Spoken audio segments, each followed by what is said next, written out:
اما بعد فاعوذ باللہ من الشیطان الرجیم بسم اللہ الرحمن الرحیم سبح للہ ما فی السماوات والارض وهو العزیز الحکیم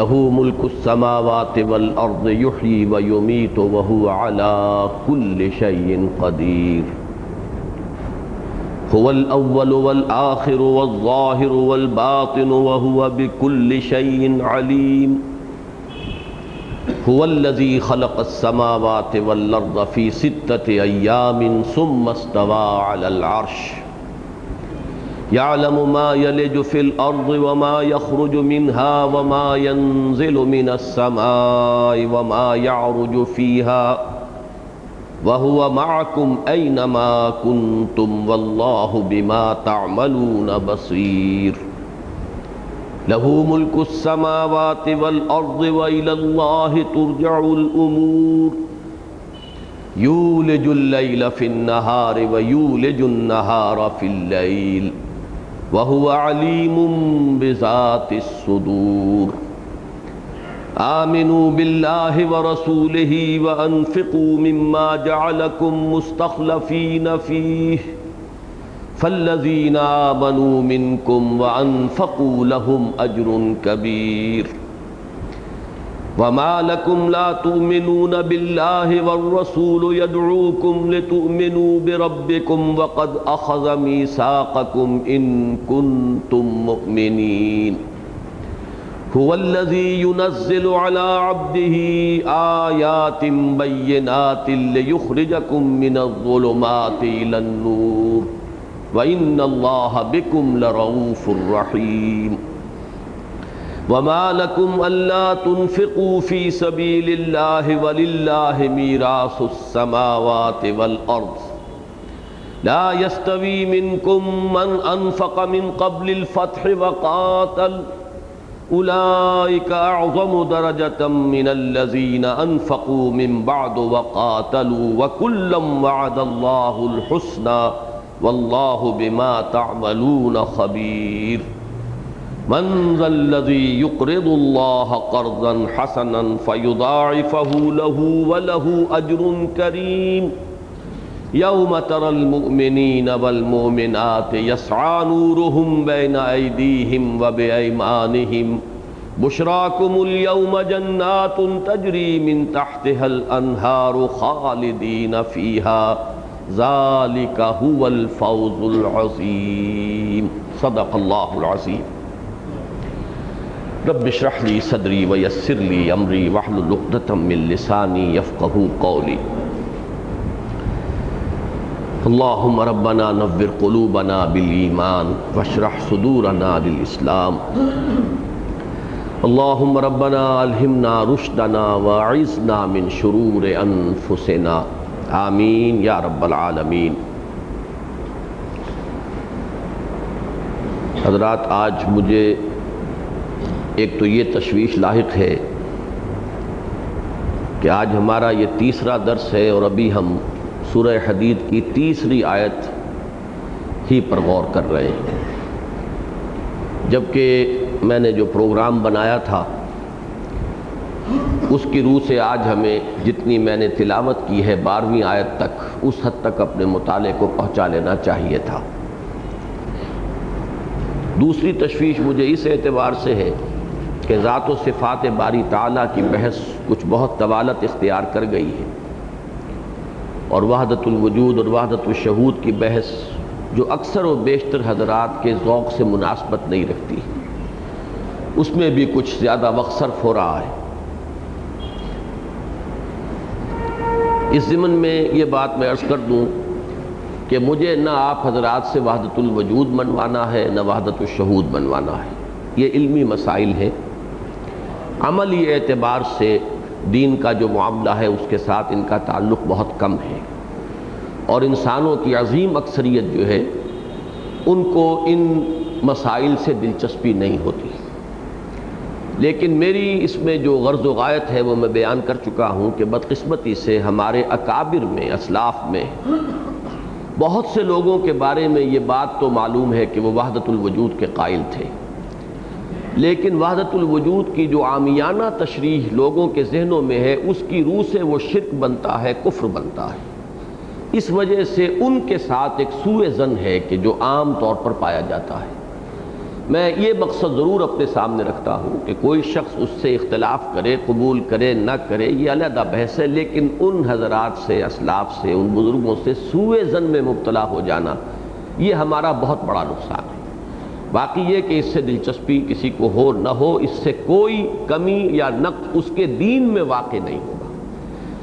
تیسری بات جو تشویش کی ہے وہ میں یہ عرض کر دوں کہ اگرچہ میں نے آپ حضرات سے آج کچھ اضافی وقت لے لیا تھا اس ارادے کے تحت کہ آج ہم اپنی جو کمی رہ گئی ہے اس کی تلافی کریں، لیکن میری طبیعت کچھ مزمحل ہے۔ مجھے پچھلے 4-5 دن سے مسلسل ٹیمپریچر چل رہا ہے، تو طبیعت جو ہے وہ ایک بوجھ محسوس کر رہی ہے۔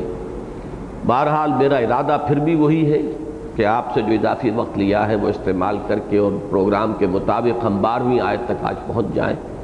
آپ بھی اس کے لیے دعا کیجئے۔ فاللہ هو الموفق والمستعان، اللہ تعالیٰ ہی ہے جو توفیق عطا فرماتا ہے اور وہی ہے جس سے مدد طلب کی جا سکتی ہے۔ میں پچھلی مرتبہ جس مقام تک پہنچ گیا تھا آپ کو یاد ہوگا کہ ایک تو ذرا ذہن میں پھر وہ بات تازہ کر لیجئے کہ ہمارے دین کا لب لباب اور خلاصہ جو ہے وہ تعلق مع اللہ ہے۔ تعلق مع اللہ، اللہ کے ساتھ ایک تعلق۔ اس تعلق کے 2 حصے ہیں، ایک عملی ہے، ایک علمی ہے، علمی، نظری، فکری۔ اس کے لیے عنوان ہے معرفت رب، اور ایک اس کا عملی پہلو ہے، اس کے لیے جامع لفظ ہے عبادت رب، اللہ کا بندہ بن جانا، اسی کا ہو جانا، اسی کی اطاعت، اسی کی محبت، اسی کی رضا جوئی، خلوص و اخلاص اس کے ساتھ۔ یہ تمام پہلو در حقیقت عبادت رب کے ہیں۔ تو معرفت رب، عبادت رب۔ اب معرفت رب کے پھر 2 حصے ہو جائیں گے، معرفت ذات اور معرفت صفات۔ یہ ہمیں بات کو سمجھانے کے لیے علیحدہ کرنا پڑ رہا ہے، ورنہ ظاہر بات ہے کہ یہ صفات اور ذات کا تعلق بالکل چولی دامن کا ہے، انہیں علیحدہ نہیں کیا جا سکتا۔ اور ہمارے جمہور محققین اور متکلمین جو ہیں انہوں نے یہ رائے دی ہے کہ صفات نہ ذات کا عین ہے نہ غیر ہے، لا عین ولا غیر۔ بہرحال بات سمجھانے کے لیے ہم یوں کہیں گے کہ ذات باری تعالی وراء الورا ثم وراء الورا ہے، وہ ہمارے فہم سے بالا ہے، ہماری عقول سے بالا ہے، ہمارے تصور سے، تخیل سے، ہر شے سے بالا ہے۔ اے برو از وہم و قیل و قال من، ہمارا جتنا بھی تعلق ہے معرفت رب کا وہ صفات سے ہے۔ اب صفات کے ضمن میں بھی میں نے عرض کیا تھا کہ اللہ تعالیٰ کی اکثر و بیشتر صفات اور اس کے اکثر و بیشتر جو اسماء ہے وہ افعالی ہے، کسی فعل کی نسبت سے ہے۔ وہ المعز ہے، وہ المذل ہے، وہ القابض ہے، وہ الباسط ہے، یہ تمام الفاظ وہی ہے کہ جو محیی ہے، وہی ممیت ہے، وہ سمیع ہے، وہ بصیر ہے۔ اب یہ چیزیں کیسے ہیں، ان صفات کی بھی کیفیت کو ہم نہیں جانتے۔ اللہ سنتا ہے، کیسے سنتا ہے یہ ہم نہیں جانتے۔ اللہ جانتا ہے، کیسے جانتا ہے یہ ہم نہیں جانتے۔ اللہ قادر ہے، کیسے قادر ہے یہ ہمیں معلوم نہیں۔ مزید برآں کتنا قادر ہے، کتنا علیم ہے، یہ بھی ہمارے تصور سے ماورا ہے۔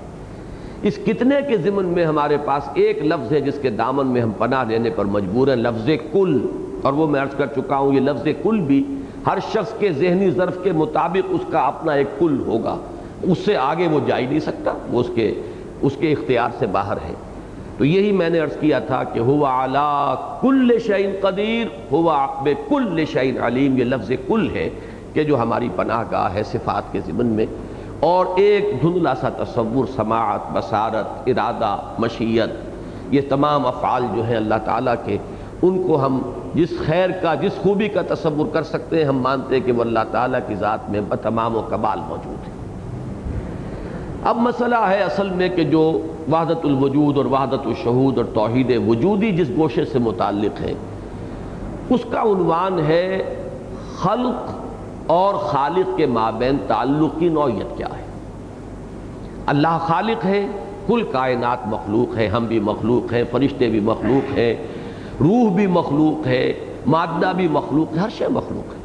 خالق ایک، باقی جو کچھ ہے وہ مخلوق، لیکن ان کے درمیان ربط و تعلق کی نوعیت کیا ہے؟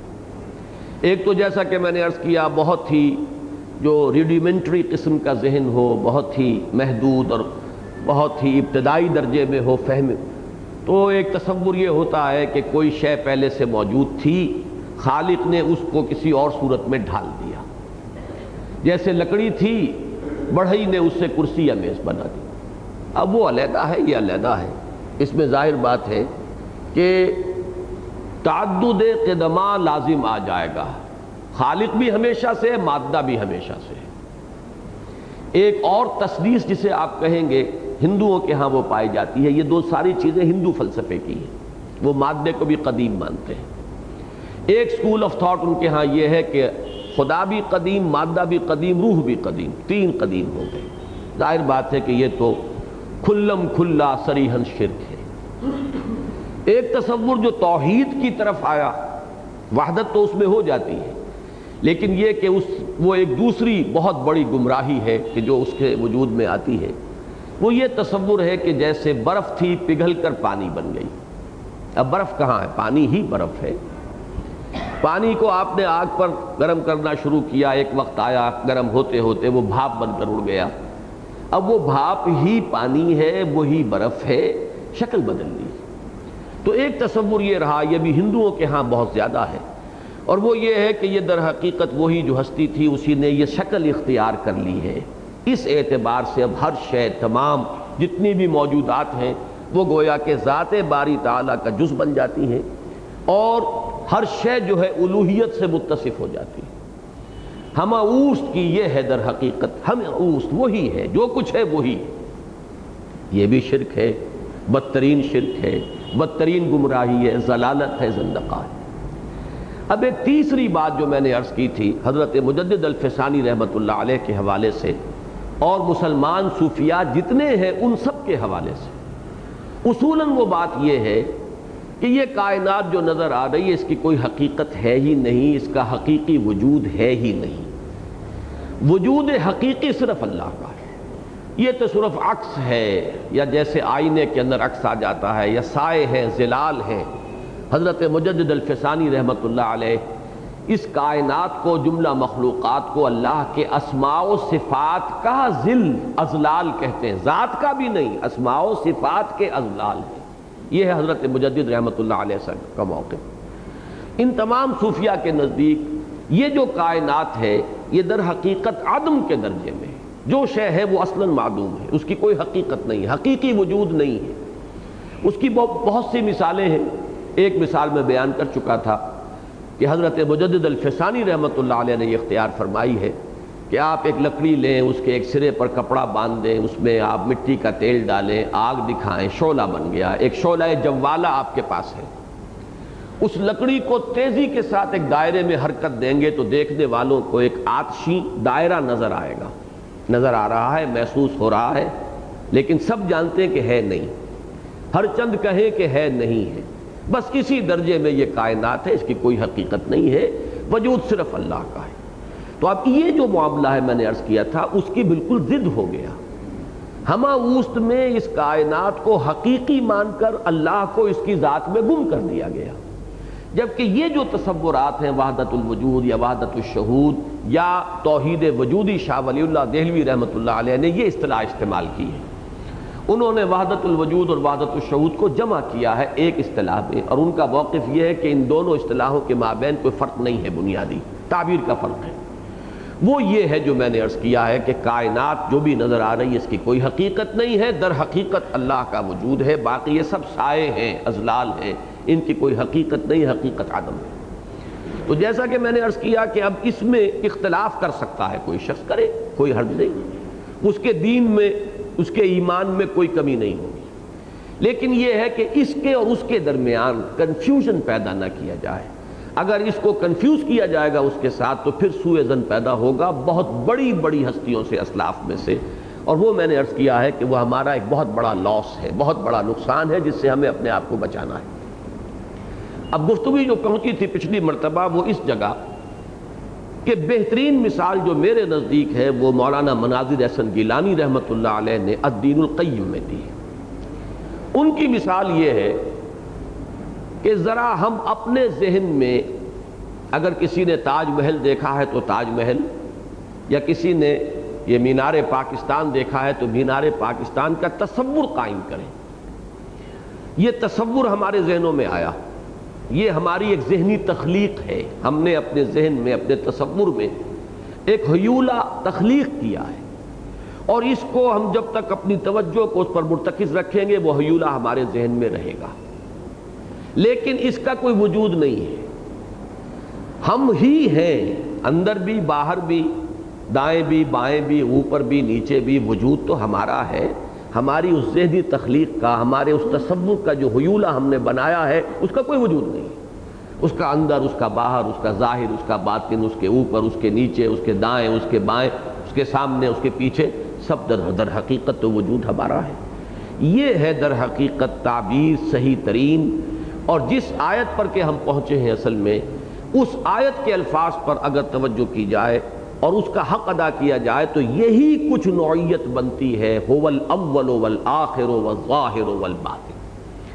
اس کائنات کا ہم اللہ تعالیٰ کے ساتھ معاملہ جو ہے نہ یوں کہہ سکتے ہیں کہ یہ غیر ہے.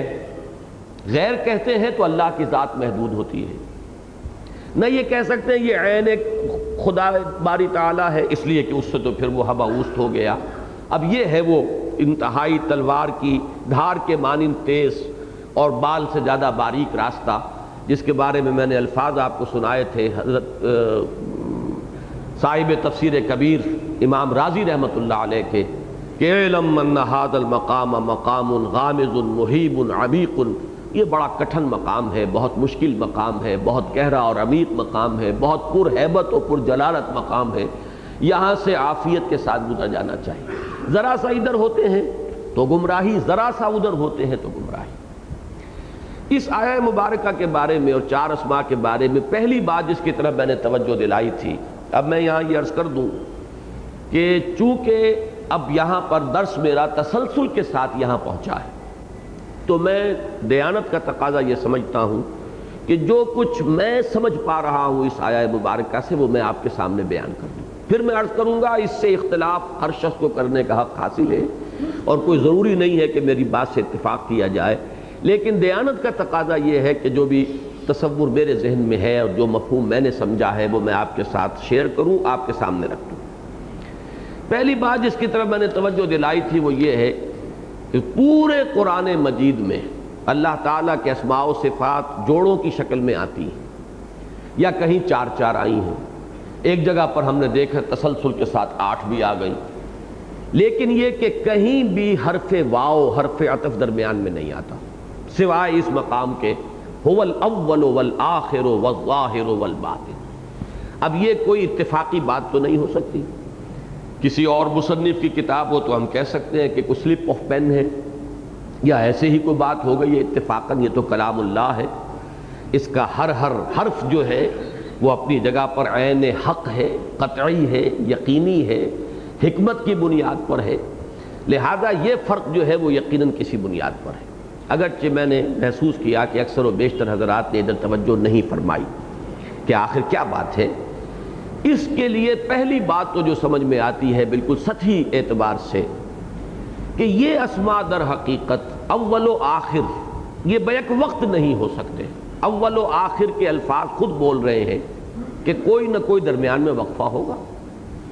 اول و آخر کسی شے کا یا زمانی اعتبار سے ہوگا اور یا مکانی اعتبار سے ہوگا. اس حال کا اول یہ ہے اور آخر یہ ہے، یا یہ کہ کوئی چیز پہلے نہیں تھی بعد میں ہو گئی پھر نہیں ہوگی. یہ اول و آخر کا ایک تصور ہو سکتا ہے. معلوم یہ ہوا کہ یہ دو چیزیں بیک وقت جمع نہیں ہو سکتی، جبکہ باقی تمام جو ہیں وہ افعالی صفات جتنی بھی ہیں وہ ہر وقت بیک وقت اللہ کی ذات میں موجود ہیں، جبکہ ان کے اندر کوئی نہ کوئی فصل جو ہے وہ یقیناً اول و آخر کے مابین تو پایا جائے گا، اگرچہ ظاہر اور باطن کے درمیان ضروری نہیں ہے. وہاں ہم یہ کہہ سکتے ہیں کہ اول و آخر کے درمیان چونکہ منطقی طور پر یہ ضروری ہے لہذا اس آیت کے چاروں اسماء کے مابین یہ 3 حرف عطف آ گئے ہیں۔ ایک بات کی طرف میں اور توجہ دلاؤں کہ ابھی میں نے ایک لفظ استعمال کیا تھا صفات افعالی۔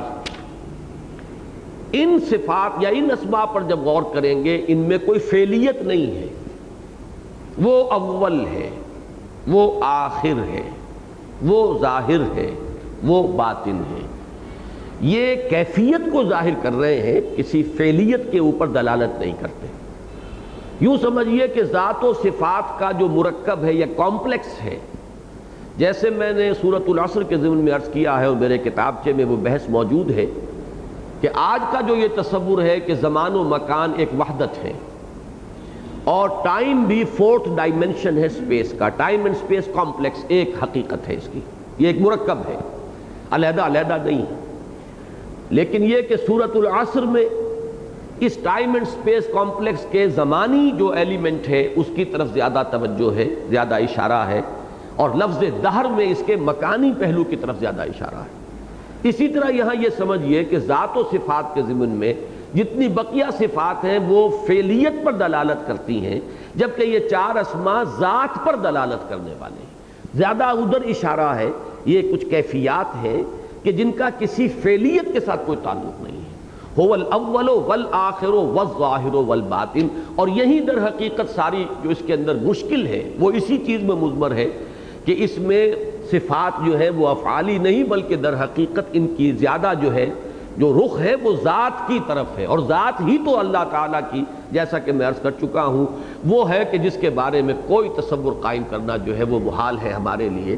یہی وجہ ہے کہ یہی اسماء، ان کا سمجھنا، ان کا فہم جو ہے مشکل ترین ہے، یہ ہمارے فہم کے اندر آ ہی نہیں سکتے۔ یہ میں عرض کر چکا ہوں کہ نبی اکرم صلی اللہ علیہ وسلم نے ایک دعا جو تلقین فرمائی حضرت فاطمہ رضی اللہ تعالی عنہا کو، اس میں تسہیل کر دی، اسے انتہائی آسان بنا دیا۔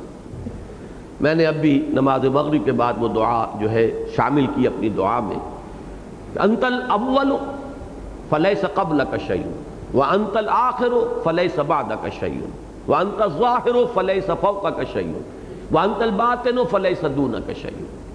لیکن یہاں پر آپ غور کیجئے کہ ہماری زبان جو ہے، ہمارا یہ زبان جو ہے یہ ہمارے نطق پر اس کا دار و مدار ہے۔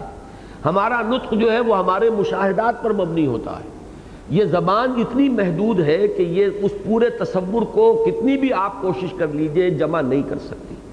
مثلا ہماری زبان کے الفاظ ہیں بعدہ کا یا قبلہ کا، لیس بعدہ کا شیء لیس قبلہ کا شیء، لیکن جب ہم عام طور پہ یہ الفاظ ادا کریں گے تو ایک خطرہ سامنے آ جائے گا، اس لیے کہ تجھ سے پہلے کچھ نہیں تھا۔ اس میں ایک اشکال، ایک یہ اگر انسان پورے طور سے چوکس نہ ہو تو امکان پیدا ہو جاتا ہے کہ گویا کہ قبل کے معنی تو یہ کہ وہ شے بھی موجود نہیں تھی، اس سے پہلے کچھ نہیں تھا، اس کا مطلب یہ ہے کہ اس کا بھی کہیں آغاز ہوا ہے معاذ اللہ۔ یہاں ہمیں یہ ماننا پڑے گا تو وہ اول ہے جس کی کوئی ابتدا نہیں ہے، اور تو وہ آخر ہے جس کی کوئی انتہا نہیں ہے۔ ورنہ اس کے بعد جب ہم کہتے ہیں تو اس کا مطلب یہ کہ کوئی ایونٹ ختم ہوگا تو اس کے بعد کا معاملہ آئے گا، کوئی مقام ختم ہوگا، اس مقام کے بعد وہ مقام آتا ہے تو وہ مقام ختم ہو جائے گا، اس کی حد آ جائے گی۔ لہذا اللہ کے لیے تو قبل اور بعد کا تصور بھی در حقیقت ہمارے لیے ممکن نہیں، لیکن جائیں تو کہاں جائیں؟ اپنی زبان میں اگر اس حقیقت کو تعبیر کرنے کی کوشش کریں تو آسان ترین تو الفاظ ہو گئے، لیکن جیسا کہ میں نے عرض کیا کہ وہ ایک عام آدمی اس کے اوپر مطمئن ہو کر گزر جائے گا۔ لیکن یہاں بھی احتیاط کی ضرورت ہے کہ ہمارا جو تصور ہے کہ کسی شے سے پہلے کوئی شے نہیں، تو وہ جو پہلی شے ہے اس کے لیے بھی ایک ابتدا کا ذہن ہمارے سمجھ میں، ہمارے تصور ہمارے ذہن میں آ جاتا ہے، اور کسی شے کے بعد کوئی شے تو اس میں سے پہلی شے جو ہے اس کے اختتام کا تصور ہمارے ذہنوں میں آ جاتا ہے۔ تو معاذ اللہ اس طرح کے کسی تصور کو اللہ تعالیٰ کی ذات کے ساتھ وابستہ نہیں کیا جا سکتا۔ پھر میں نے آپ کو دوسری حدیث سنائی، اس کے بارے میں مجھے یاد پڑتا ہے کہ مجھ سے غلطی ہوئی کہ میں نے یہ عرض کیا تھا کہ یہ بھی صحیح مسلم کی ہے، پہلی حدیث صحیح مسلم کی بھی ہے۔ یہ اصل میں ترمذی اور مسند احمد کی روایت ہے، جس کو روایت کیا ہے امام ترمذی اور امام احمد نے حضرت ابو ہریرہ رضی اللہ تعالیٰ عنہ سے، مرفوع حدیث ہے، اور اس حدیث کے الفاظ یہ کہ حضور نے فرمایا لو انکم دلیتم بحبل الی الارض السفلی لہبط علی اللہ، اگر تم کسی رسی کو نیچے گراؤ اتارو سب سے نچلی زمین جسے ہم پاتال کہیں گے اپنے تصور میں، اور تصور تو کوئی نہیں آ سکتا، تو بھی یہ جا کر اللہ ہی پر ٹکے گی۔ یعنی ایک تصور تو ہمارا ہے کہ اللہ بلند ہے، یہ عام ہمارے تصور ذہن کے اندر بنا ہوا ہے، اللہ کی ذات کے ساتھ مناسبت بھی رکھتا ہے، وہ العلی ہے، الاعلی ہے، لیکن یہ کہ اس کے ساتھ حضور نے جو بات فرمائی وہ یہ ہے کہ وہ جیسے اول ہے اور آخر ہے ایسے اعلیٰ بھی ہے، اگرچہ لفظ اسفل اللہ کے لیے مناسب نہیں ہے، لیکن یہ جان لو کہ سمت کوئی بھی اللہ سے خارج نہیں ہے۔ للہ المشرق والمغرب، یہ تمام کوئی اللہ تعالیٰ ایسا نہیں ہے کہ کسی سمت میں محدود ہو اور کوئی سمت اس سے خالی ہو، معاذ اللہ، بلکہ یہ کہ جملہ سمتیں جو ہیں ان کا احاطہ اللہ نے کیا ہوا ہے۔ صاحب روح المعانی نے حجت الاسلام امام غزالی رحمۃ اللہ علیہ کا ایک قول نقل کیا ہے ان اسماء کے بارے میں کہ یہ اضافی اسماء ہے۔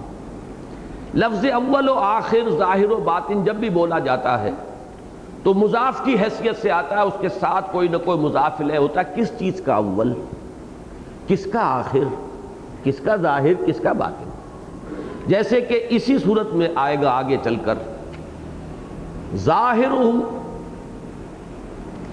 ظاہرہ من قبلہ العذاب باطنہ فیہ الرحمہ، ایک فصیل کا ذکر آئے گا کہ اس کے باطن کی طرف تو اللہ کی رحمت ہوگی اور اس کے ظاہر باہر کی طرف اللہ کا عذاب آ جائے گا۔ تو ظاہرہ اور باطنہ، اس کا ظاہر اس کا باطن، کسی شے کے ساتھ ظاہر و باطن کا تصور آئے گا۔ اسی طرح مجھے وہ حدیث یاد آئی کہ حضور صلی اللہ علیہ وسلم نے جو خطبہ ارشاد فرمایا تھا شعبان کے آخری دن رمضان کے استقبال کے ضمن میں، اور وہ طویل حدیث ہے جس کو ہم نے کافی عام کیا ہے، اس کو چھپوا کر بہت مرتبہ تقسیم کیا ہے۔ اس میں رمضان مبارک کے بارے میں آیا ہے کہ اولہ رحمت و اوسطہ مغفرۃ و آخرہ عتق من النار۔ معلوم ہوا اول و آخر جو ہے وہ اس کی نسبت ہو رہی ہے، اضافت ہو رہی ہے اس ماہ رمضان کی طرف۔ اس کا اول رحمت ہے، اس کا درمیانی حصہ مغفرت ہے، اس کا آخری حصہ عتق من النار ہے۔ ظاہر اور باطن کی اضافت ہو رہی ہے اسی سورہ مبارکہ میں، باطنہ فیہ الرحمت و ظاہرہ من قبلہ العذاب۔ اب یہ یہاں تک کی بات تو میں نے عرض کی ہے امام غزالی کے حوالے سے، بعد میں امام غزالی نے اس کی کچھ اور تعبیر کی ہے۔ میرے نزدیک جو بات سامنے آتی ہے وہ یہ ہے کہ در حقیقت یہاں کائنات یا موجودات یا مخلوقات یہ ہے مضاف الیہ، اس لیے کہ انسان کا تصور سب سے پہلے جو ہو جاتا ہے وہ تو کائنات کا ہے۔ اس کا علم ہمیں اپنے حواس سے حاصل ہو رہا ہے، اور یہ علم کی سب سے پہلی اور نچلی سطح ہے۔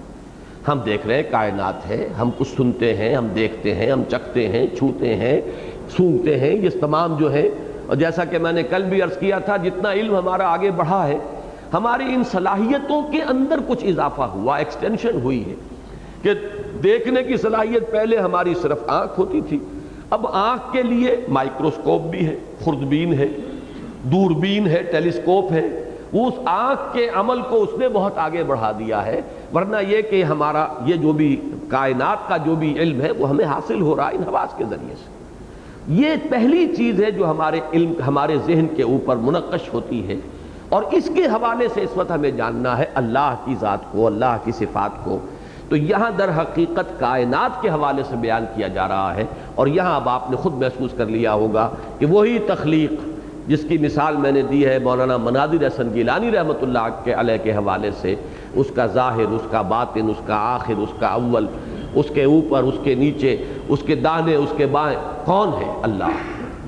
اس کے لیے قرآن مجید کی جو اصطلاح ہے وہ لفظ احاطہ ہے۔ میں نے لفظ احاطہ جو ہے اس کا آج غور کیا تو اللہ تعالیٰ محیط ہے، اللہ احاطہ کیے ہوئے ہے۔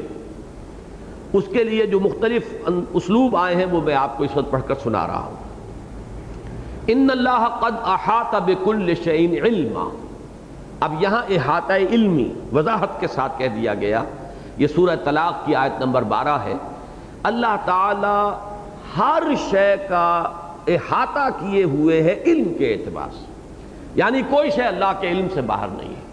یہ تو بالکل ایک ایسی سادہ بات ہے جس کے بارے میں کوئی اختلاف نہیں، کسی تعویل کی کوئی ضرورت ہی نہیں، یہ سب کے نزدیک متفق علیہ ہے۔ کوئی شے اللہ کے علم سے باہر نہیں، اللہ نے ہر شے کا علمی اعتبار سے، علم خداوندی نے ہر شے کا احاطہ کیا ہوا، یوں کہہ لیجیے۔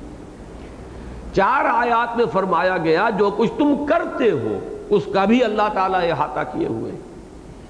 ان اللہ بما یعملون محیط، یہ آل عمران کی آیت نمبر 120 ہے۔ وَكَانَ اللَّهُ بِمَا يَعْمَلُونَ مُحِيطًا، یہ سورہ نساء کی آیت نمبر 108 ہے۔ وَاللَّهُ بِمَا يَعْمَلُونَ مُحِيطٌ، یہ انفال کی سورہ، یہ آیت نمبر 47 ہے۔ ان ربی بما تعملون محیط، جو کچھ تم کر رہے ہو میرا رب اس کا احاطہ کیے ہوئے ہے، یہ سورہ ہود کی آیت نمبر 92 ہے۔ واللہ محیط بالکافرین، اب یہ ہے ایک تیسری شکل، اللہ کافروں کا احاطہ کیے ہوئے۔ اب اس کا گویا کہ تعلق ہوا اللہ کی قدرت کے ساتھ، کہ کوئی اللہ کی قدرت سے باہر نہیں نکل سکتا، کوئی عمل اللہ کے اذن کے بغیر نہیں ہو سکتا۔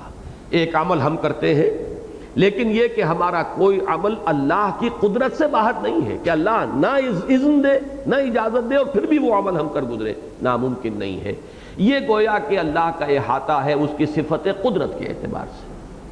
اب 2 آیات وہ ہیں کہ جس میں علم یا عمل اس کا کوئی ذکر نہیں، یہ بالکل عمومیت کے ساتھ ہے۔ سورہ نساء کی آیت نمبر 126، وَكَانَ اللَّهُ بِكُلِّ شَيْءٍ مُحِيطًا، اللہ تو ہر شے کا احاطہ کیے ہوئے۔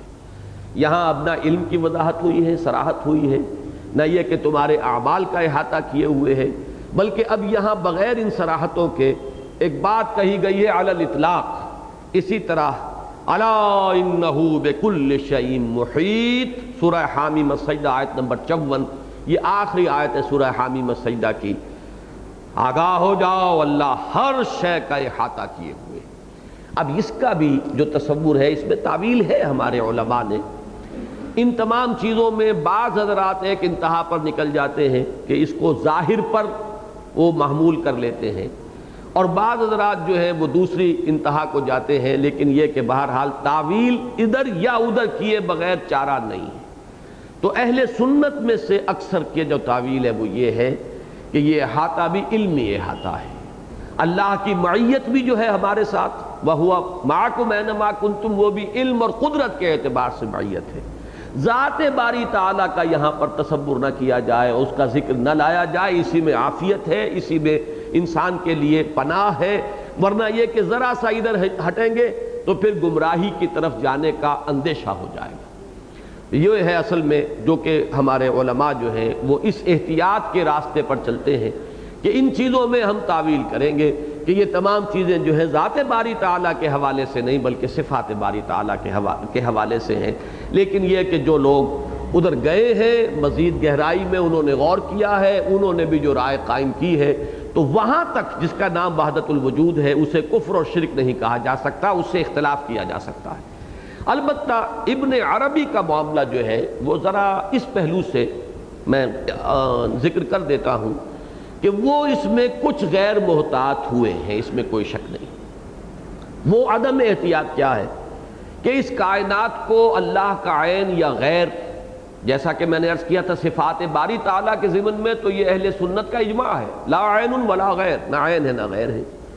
اسی حوالے سے ایک بات آپ کے سامنے رکھ دوں کہ یہ ساری کائنات ہم سب مانتے ہیں کہ اللہ کے کلمہ کن کا ظہیر ہے، اسی کا ظہور ہے۔ اللہ کا کن اس کی صفت کلام سے صادر ہوا ہے، یہ اللہ کی صفت ہے۔ اسی لیے ہم کہتے ہیں کہ کلام باری تعالی فاش گویم مانچے در دل مزمرست، یہ کتابیں نیست چیزیں دیگر است، یہ کتاب نہیں ہے کچھ اور ہے، یہ کلام اللہ ہے۔ کلام اللہ، کلام صفت ہوتی ہے اللہ کی، تو یہ تو اللہ کی صفت ہے۔ اسی لیے اتنی بحث ہوئی کہ یہ قدیم ہے یا حادث ہے، اور اتنے لمبے چوڑے معاملات چلے، اور امام احمد ابن حنبل رحمہ اللہ نے سختیاں جھیلی اور مصائب جھیلے، اس لیے کہ وہ فلسفہ اور منطق کے میدان سے یہ حملہ ہو گیا تھا کہ یہ مخلوق ہے اور حادث ہے۔ لیکن یہ کہ اس کو مخلوق مان لیجئے تو اس کی وہ اہمیت نہیں رہتی، وہ عظمت نہیں رہتی، یہ اللہ کا کلام ہے، اس کی صفت ہے۔ تو یہ ہے وہ باریک مسائل۔ لہذا اب اگر کائنات اللہ کے لفظ کن کا مظہر ہے اور کن اللہ کا کلام ہے اور اللہ کی صفت ہے، تو گویا کہ کائنات بھی نہ اللہ کا غیر ہے نہ عین ہے، یہ قبول کیے بغیر چارہ نہیں۔ لیکن ابن عربی نے ایک قدم آگے بڑھایا ہے، وہ یہ کہتے ہیں کہ ایک پہلو سے یہ کائنات اللہ کا عین ہے، ایک پہلو سے غیر ہے۔ ماہیت وجود کے اعتبار سے یہ عین ہے، تعین کے اعتبار سے غیر ہے۔ اب اس کو میں سمجھا رہا ہوں، ان کی بات کو، اختلاف بھی کیا جائے کسی سے تو اس کی بات کو سمجھ کر اختلاف کرنا چاہیے۔ وہ یہ ہے کہ مثلا ہم یہ جانتے ہیں کہ جتنی بھی یہ چیزیں ہیں یہ ایٹم سے بنی ہوئی ہیں۔ کچھ ایٹمز ہیں خاص شکل کے اندر جمع ہوئے، ایک کانگریگیشن ہے، ایک کانسٹیلیشن آف ایٹمز ہے جس نے میری شکل اختیار کی ہے۔ آپ کے اندر بھی وہی ایٹمز ہی تو ہیں، اور کیا ہیں؟ لیکن ان ایٹمز نے جب ایک معین شکل آپ کی اختیار کی تو آپ میرا غیر ہے، میں اور ہوں، آپ اور ہیں۔ اس میز کے اندر کیا ہے؟ وہی ایٹمز ہیں۔ اس کرسی میں کیا ہے؟ وہی ایٹمز ہیں۔ اس ہوا میں کیا ہے؟ وہی ایٹمز ہیں، وہی ہائیڈروجن کے ایٹم، آکسیجن کے ایٹم، وہی تو ایٹمز ہیں، اور کیا ہے؟ مولیکیولز ہیں، مولیکیولز کے آگے ایٹمز ہیں۔ ایٹم کو بھی تحلیل کیجئے تو وہ کچھ برقی چارجز ہیں اور کچھ بھی نہیں۔ وہ پوری کائنات جو ہے ایک اعتبار سے تو ایک ہی ہے، اس کی ماہیت تو ایک ہی ہے۔ میری اور آپ کی ماہیت میں کیا فرق ہے؟ کوئی فرق نہیں۔ اس میز کی اور کسی کرسی کی ماہیت میں کیا فرق ہے؟ ماہیت وجود تو ان سب کا ایک ہی ہے۔ البتہ میز میز ہے، جب متعین شکل ہو گئی تو میز میز ہے، کرسی کرسی ہے، میں ہوں، آپ ہیں۔ تو ایک اعتبار سے ان کا کہنا یہ ہے کہ کائنات ماہیت وجود کے اعتبار سے عین باری تعالیٰ ہے، لیکن جب تعین کسی شے کا ہو جاتا ہے تو وہ غیر باری تعالیٰ ہے۔ یہ میں نے عرض کیا ایک غیر محتاط انداز تعبیر ہے، اسی سے شدید اختلاف کیا ہے حضرت مجدد الفسانی نے، لیکن کیا ہے ادب کے ساتھ، ان کی توہین نہیں کی، ان پر وہ فتویٰ نہیں لگایا جو دوسرے بعض حضرات لگاتے ہیں، بلکہ انہوں نے اپنا یہ کشف بیان کیا ہے کہ میں نے انہیں خاصان بارگاہ خداوندی میں پایا ہے، اللہ تعالیٰ کے وہ محبوب بندوں میں سے ہیں۔ پھر بہت سی چیزوں کے بارے میں گمان یہ کہ ان کے کتابوں میں داخل کر دی گئی ہیں، باطنیہ نے اور جو ملحدین تھے انہوں نے، ان کی کیونکہ کتاب جو ہے کچھ بہت قریب وہ آ گئے تھے، لہذا اس میں تدسیس آسان تھی، گمراہی کو داخل کر دینا بہت آسان تھا۔ لہذا ہم یہ نہیں کہہ سکتے کہ جو کچھ ان کے نام سے آج پیش کیا جا رہا ہے وہ بالکل ابن عربی ہی کی بات ہے، اس لیے کہ آپ کو معلوم ہے قرآن کی حفاظت کا ذمہ اگر اللہ نہ لیتا تو اس کی حفاظت نہیں ہو سکتی تھی، تورات کی حفاظت نہیں ہوئی، انجیل کی حفاظت نہیں ہوئی، احادیث میں سے 200 برس نہیں گزرے تھے کہ چھان پھٹک کرنے کی ضرورت پیش آ گئی، اور کتنی محدثین کرام نے زندگیاں کھپا دی اپنی، اس لیے کہ گھڑ گھڑ کر حدیثیں جو ہے وہ شامل کی جا رہی تھیں اس ذخیرے کے اندر، اور کئی لاکھ کے ذخیرے میں سے جو چھلنی لگائی امام بخاری نے تو چند ہزار احادیث ان کا انتخاب کیا۔ بہرحال کون سی حدیث موضوع ہے کون سی نہیں ہے اس میں اختلاف ہو سکتا ہو کچھ محدثین کے بابین، لیکن یہ تو ہر شخص مانے گا کہ حدیثیں گھڑی گئی، شامل کی گئی حدیث کے ذرائع میں، کوئی شخص بھی اختلاف نہیں کر سکتا۔ تو کلام اللہ اور کلام رسول کے ساتھ اگر یہ معاملات ہو جاتے رہے ہیں تو انسانوں کی تصانیف کے اندر تو بڑی آسانی سے، پروفیسر یوسف سلیم چشتی مجھے یاد آئے ہیں اس وقت، مرحوم و مغفور، ان کے لیے دعا کیجئے مغفرت کی، ان کی ایک کتاب اسلامی تصوف میں غیر اسلامی نظریات کی آمیزش، مارکۃ الآراء کتاب، انہوں نے ثابت کیا ہے کہ باطنیہ اور اسماعیلیہ اور کرامتہ ان لوگوں نے اسلام کی جڑ اور اسلامی عقائد کو کرپٹ کرنے کے لیے صوفیاء کرام کی تصانیف ہی کو استعمال کیا ہے، اور یہاں تک کی جسارتیں انہوں نے ثابت کی ہیں کہ مصنف ابھی زندہ ہے اور اس کی زندگی میں اس کی کتابیں جو ہے اس کے اندر تخصیص کر دی گئی۔ ایک بہت بڑے مصنف کا ذکر کیا جا رہا ہے، انہوں نے کیا ہے واقعے کے طور پر کہ وہ کسی اور شہر میں رہتے تھے اور اس زمانے میں اتنے ذرائع ابلاغ تو تھے نہیں، نہ کمیونیکیشن اتنی عام تھی، کسی دوسرے شہر میں پہنچے تو وہاں انہوں نے دیکھا کہ مسجد میں بیٹھا ہوا ایک شخص ان کی کتاب کا درس دے رہا ہے، اور اس میں وہ باتیں جو ان کے حاشیہ خیال میں کبھی نہیں آئی۔ اب وہ مصنف کی زندگی کے اندر ہو رہا ہے کہ اس کی طرف منسوب کر کے کوئی خبیث انسان جو ہے ان کی شخصیت کا فائدہ اٹھاتے ہوئے اپنے نظریات جو ہے وہ بیان کر رہا ہے، لہٰذا ابن عربی کی طرف ساری باتیں جو منسوب ہیں ان کو ہم یقینی نہیں سمجھتے۔ احمد سرہندی رحمۃ اللہ علیہ نے بھی جو اختلاف کیا ہے تو پوری شدت سے کیا ہے، لیکن ادب کو ملحوظ رکھا۔ میں نے ان کے وہ الفاظ آپ کو سنائے ہیں کہ معذلہ بردار خان ایشانم لیکن چکنم معاملہ صفات باری تعالی است، میں تو ان کے دسترخوان کے جھوٹے ٹکڑے کھانے والوں میں سے ہوں، لیکن کیا کروں، اللہ کی صفات کا معاملہ ہے، مجھے اختلاف کرنا پڑ رہا ہے، اختلاف میں کروں گا اور پورے شد و مت کے ساتھ کروں گا۔ ظاہر بات ہے اختلاف نہیں ہو سکتا تو رسول سے نہیں ہو سکتا، باقی ہر ایک سے اختلاف ہو سکتا ہے۔ اسی طریقے پر ان کے الفاظ جو ہیں وہ یہ بھی ہیں کہ مارا فتوحات مدنیہ باید، فتوحات مکیہ نہ باید۔ اب فتوحات مکیہ جو ہے وہ ابن عربی کی تصنیف ہے، اس کتاب کا نام ہے۔ مجھے فتوحات مکیہ نہیں چاہیے، مجھے فتوحات مدنیہ چاہیے، یعنی محمد الرسول اللہ صلی اللہ علیہ وسلم کی سنت سے، آپ کی احادیث سے جو بات ثابت ہو جائے، مجھے تو ادھر جانا ہے۔ مجھے کسی فلسفی کے فلسفے کے ساتھ وہ جو ہے میرا اٹیچمنٹ ایسا نہیں ہے کہ جس کے اندر کہیں کوئی خلل واقع نہ ہو سکے۔ اس کو توڑا جا سکتا ہے، ہاں وہ ایک بارگاہ ایسی ہے کہ جس سے ٹوٹے تو گئے، من شذ شذ فی النار، جو اس سے کٹا وہ آگ میں پڑ گئے۔ تو یہ جو تعبیر ہے، لیکن یہ تھوڑی سی بات اور کر کے میں اب آگے چلوں گا، لیکن اب اس کو بھی جان لیجئے کہ ابن عربی بھی جب یہ کہتے ہیں کہ جب تعین ہو گیا کسی شے کا تو وہ غیر ذات رب ہے، اب اس اعتبار سے اگر کسی نے کہا انا الحق، انا الحق، انا کون ہے، یہ تو متعین وجود ہے، اس کو حق کہا ہے تو یہ کفر ہے، اس میں کوئی شک نہیں، اس کے اوپر فتویٰ ضرور لگے گا۔ ابن عربی کی رائے سے وہ رائے علیحدہ ہو گئی۔ ابن عربی کی رائے یہ ہے کہ تعین یہاں کہیں ہو گیا وہ غیر اللہ ہے، لہذا انا الحق کہنا، یا ہمارے ایک اور بہت بڑے صوفی، اس میں بہرحال ان کے مقام کو ملحوظ رکھتے ہوئے یہ کہا جاتا ہے کہ سکر میں ایک خاص ایک جذبے کی کیفیت جو ہے ان پر طاری ہوئی، وہ کہہ گئے کہ لیس فی جبتی الا اللہ، میرے جبے کے اندر اللہ کے سوا کچھ نہیں۔ اب ماہیت وجود کے اعتبار سے تو یہ بات جو ہے وہ شیخ ابن عربی کی طرف منسوب ہو سکتی ہے، لیکن لیس فی جبتی تو معین ہو گیا نا، اس تعین کے ساتھ اگر کہا جائے اللہ ہے تو یہ بہرحال ابن عربی کا موقف یہ نہیں ہے۔ یہ باریک فرق ہے کہ جن کو ملحوظ رکھنا چاہیے، البتہ چونکہ یہ بہت قریب پہنچ گیا ہے اس کے ہماوست کے، اور اب جو فاصلہ رہ گیا وہ واقعی ایک بال کا رہ گیا ہے۔ یہی وجہ ہے کہ اس کی جو تعبیر عام ہوئی، عوام میں پہنچی، اور شاعروں نے پھر جو اس کے اوپر جو ہے مشق کی ہے اور اس کے جولانی طبع دکھائی ہے، خود کوزا و خود کوزا گرو، خود گلے کوزا اور خود رد صبو کش، خود برسر آکوزا خریدار بے آمد بشکست و رواں شد۔ اب اس سے جو عوام کے اندر تصور قائم ہوا وہ ہماوست کا ہو گیا۔ یہ ہے وہ شے در حقیقت کے جو کفر ہے ہر اعتبار سے، اس سے بچنا چاہیے۔ باقی وحدت الوجود کے اور اس کے درمیان جو فرق اور امتیاز ہے اس کو اچھی طرح پیش نظر رکھنا چاہیے، اور اختلاف کیا جائے یا اتفاق کیا جائے، لیکن بہرحال ان کی رائے کو ہماوست سے جدا اور ممیز کر کے سمجھنا چاہیے۔ بہرحال میرے نزدیک کم سے کم یہ مقام ایسا ہے، هو الاول والآخر والظاہر والباطن، کہ اس کی بے تکلف اگر تعبیر و تفسیر ہو سکتی ہے تو وحدت الوجود کے حوالے ہی سے ہو سکتی ہے۔ وہی اول وہی آخر۔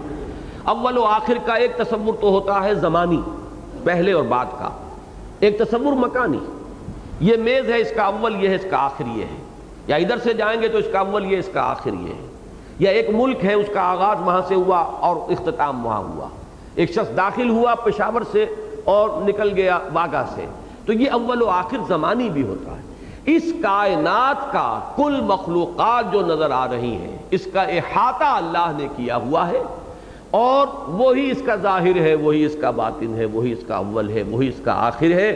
اور اس حدیث نبوی کے اعتبار سے میں ان الفاظ کا اضافہ کر رہا ہوں، وہی اوپر ہے وہی نیچے ہے۔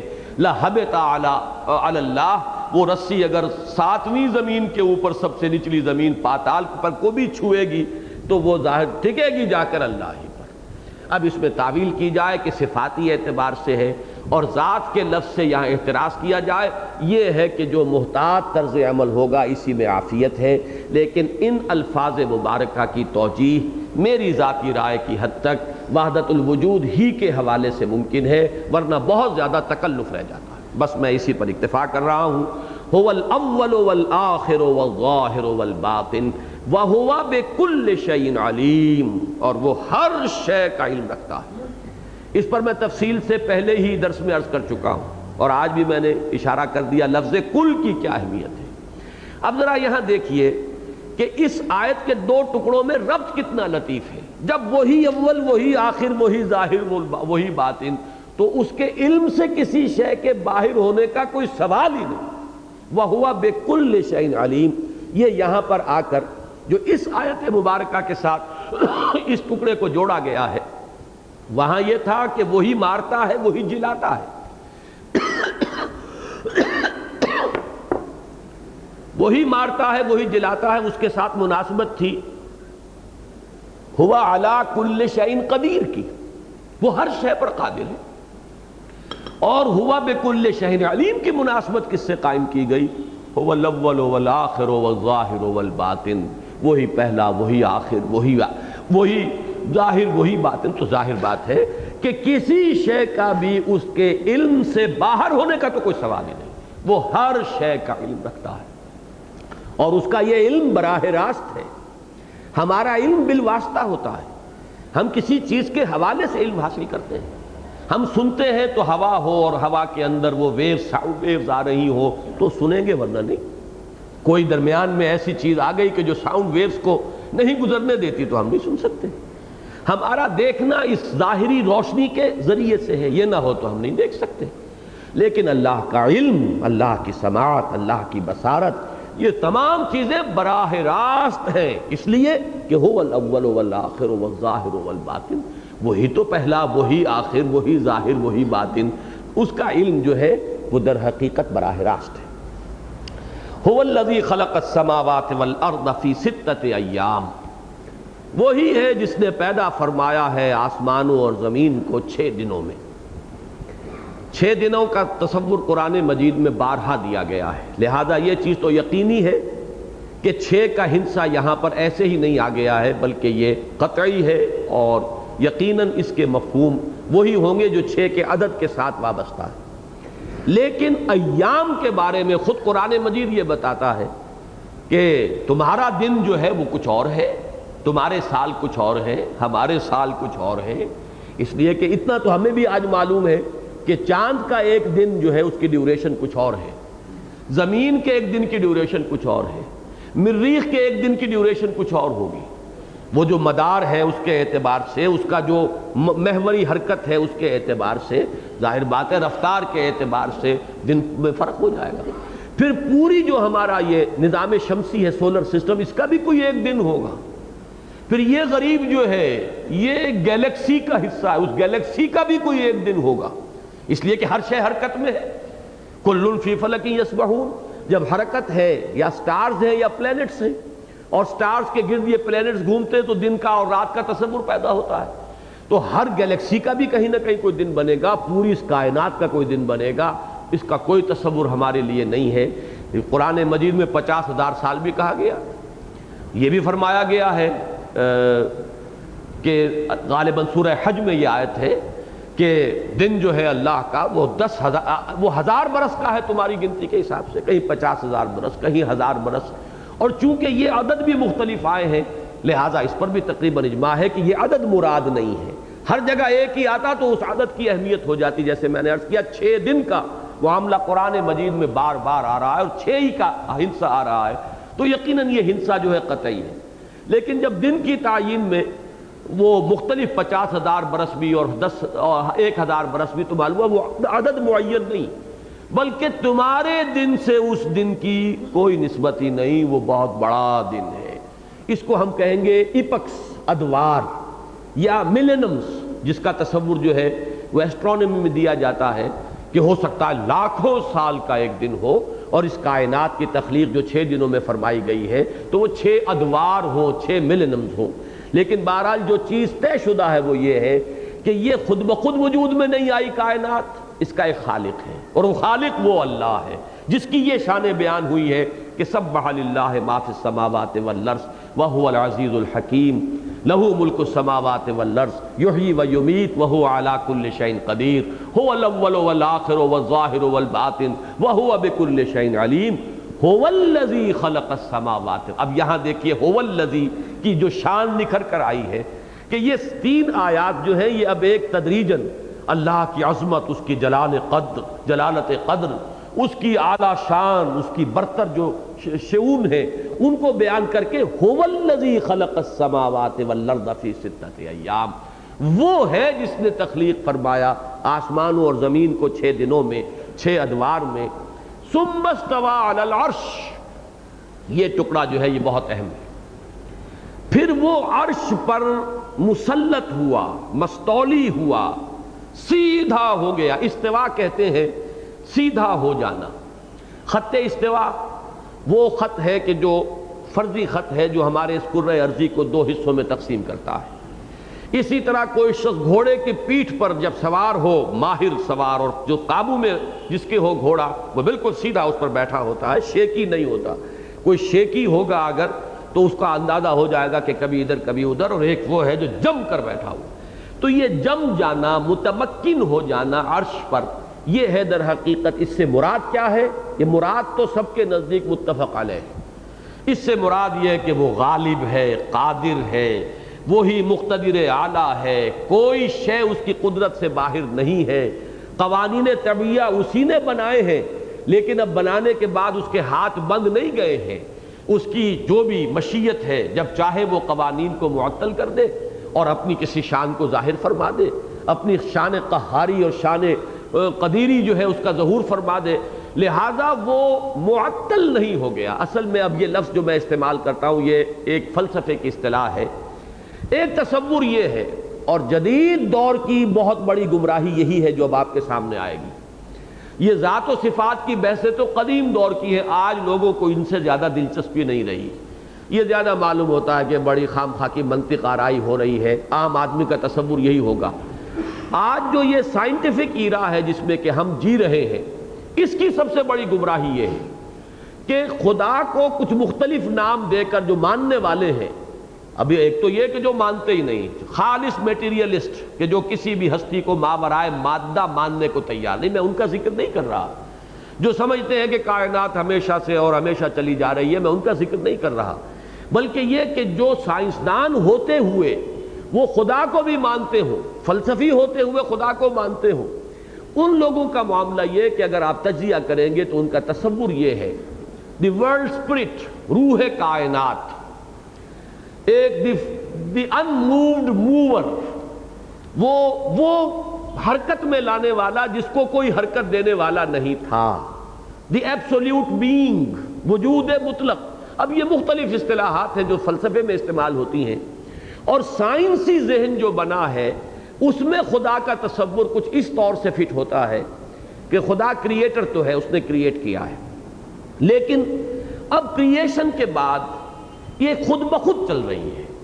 جیسے کہ آپ نے چابی بھر دی کسی کھلونے میں اور وہ چابی سے اب وہ کھلونا چل رہا ہے، حرکت کر رہا ہے، جب تک وہ چابی رہے گی حرکت کرتا رہے، اب آپ کا کوئی تعلق نہیں ہے، چابی بھر کر آپ فارغ، اب آپ سے کوئی تعلق نہیں ہے، وہ کھلونا جو ہے وہ خود بخود اس چابی کے بدولت وہ حرکت کر رہا ہے۔ اسی طریقے سے آپ نے فٹ بال کو زوردار کک لگائی، اب ظاہر بات ہے کہ وہ چلی جا رہی ہے، لیکن اب آپ کا کوئی کنٹرول اس پر نہیں ہے۔ یہ جدید ریموٹ کنٹرولز وغیرہ کے جو تصورات ہیں ان کو چھوڑ دیجئے، سادہ مثال کو سامنے رکھیے کہ آپ نے ہٹ لگائی جا رہی ہے، اور آپ کے علم میں ہے یہ بات کہ اگر کوئی فرکشن نہ ہو، کوئی رکاوٹ نہ ہو، ہوا کی طرف سے ریزسٹنس ہے، زمین کی فرکشن ہے، یہ دو چیزیں اس کو روکتی ہیں۔ اگر یہ دونوں چیزیں نہ ہو تو یہ اب چلتی جائے گی، اس لیے کہ وہ انرجی جو ہے جو آپ نے امپارٹ کر دی ہے اس کے اندر اپنی کک کے ذریعے سے، وہ اس کو مسلسل حرکت میں رکھے گی۔ Everything continues in state of rest or in uniform motion along a straight line unless it is acted upon by an external force۔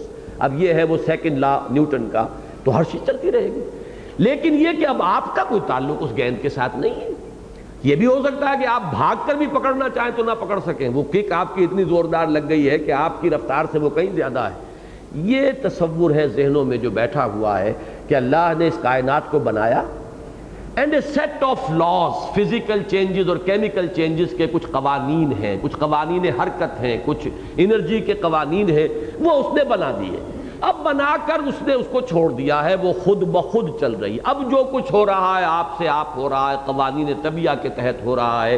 یہ تصور جب ذہن میں آ جاتا ہے، اس کو کہتے ہیں تعطیل، یعنی گویا کہ اللہ اب چھٹی بنا رہا ہے، اللہ معطل ہو گیا ہے، اب اس کے قبضے قدرت میں کوئی بات نہیں رہی ہے، یا اس کا کوئی تعلق نہیں اس کائنات کے ساتھ۔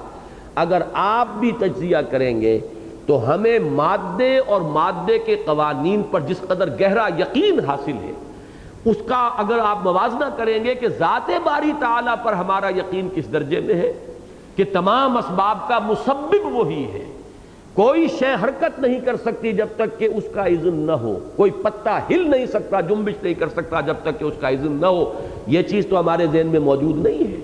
لیکن قوانین طبیعہ پر ہمارا یقین اتنا ہے، اور جو فورسز ہیں اس میٹیریل ورلڈ کی، اس کے اوپر ہمارا یقین اتنا کامل ہے کہ اس کا اینڈ رزلٹ اگر آپ نکالیں گے، نیٹ رزلٹ، تو وہ تعطل ہی بن جاتا ہے در حقیقت۔ اور یہی وہ تعطل ہے جس کی وجہ سے ماضی قریب میں بڑے بڑے فتنے اٹھے ہیں۔ معجزات کا انکار اسی لیے تو کیا گیا۔ پانی اپنی سرفیس کو برقرار رکھتا ہے، اب یہ قاعدہ ہے، قانون ہے، قانون طبیعی ہے، ٹھیک ہے، اس کی ایک پراپرٹی ہے، میٹر پانی کا یہ وصف ہے۔ لیکن اگر یہ وصف جو ہے اتنا یقینی ہے کہ خود اللہ بھی اس کو نہیں توڑ سکتا، تو معلوم ہوا کہ اللہ تو معطل ہو گیا، عاجز ہو گیا، اس کے گویا کہ ہاتھ بند گئے۔ قانون بنا بیٹھا ہوں، میں کیا کروں؟ میں تو اب قانون بنا چکا، میں تو اب کچھ نہیں کر سکتا۔ یہ تصور ہے تو در حقیقت یہ اللہ کی ذات کی نفی ہو جائے گی، اس کے استواء علی العرش کی نفی ہو جائے گی۔ خالق تو مانا اسے، لیکن اسے مستوی عرش نہیں مانا۔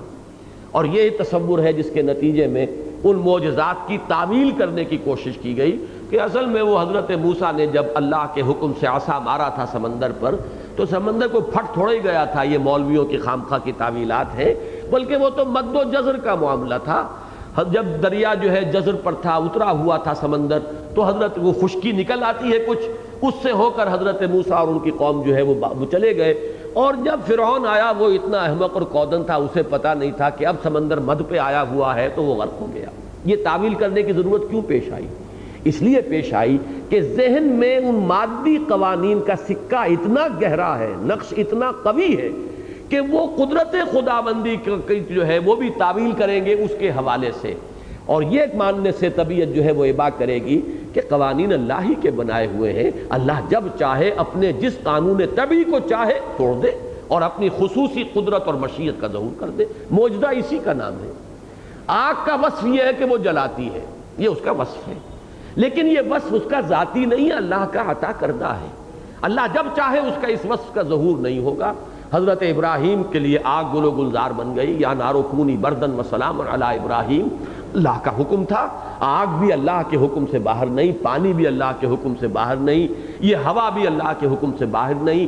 تمام اسباب اللہ نے پیدا کیے ہیں، ٹھیک ہے، عام طور پر وہ اپنے قوانین طبیعہ کو نہیں توڑتا، کبھی کسی اپنے ولی کے لیے کرامت کی شکل میں جب چاہے توڑ دے۔ اللہ تعالیٰ جو ہے اپنے رسولوں کے لیے معجزات کی شکل میں توڑتا رہا ہے، یہ سب کچھ ہے۔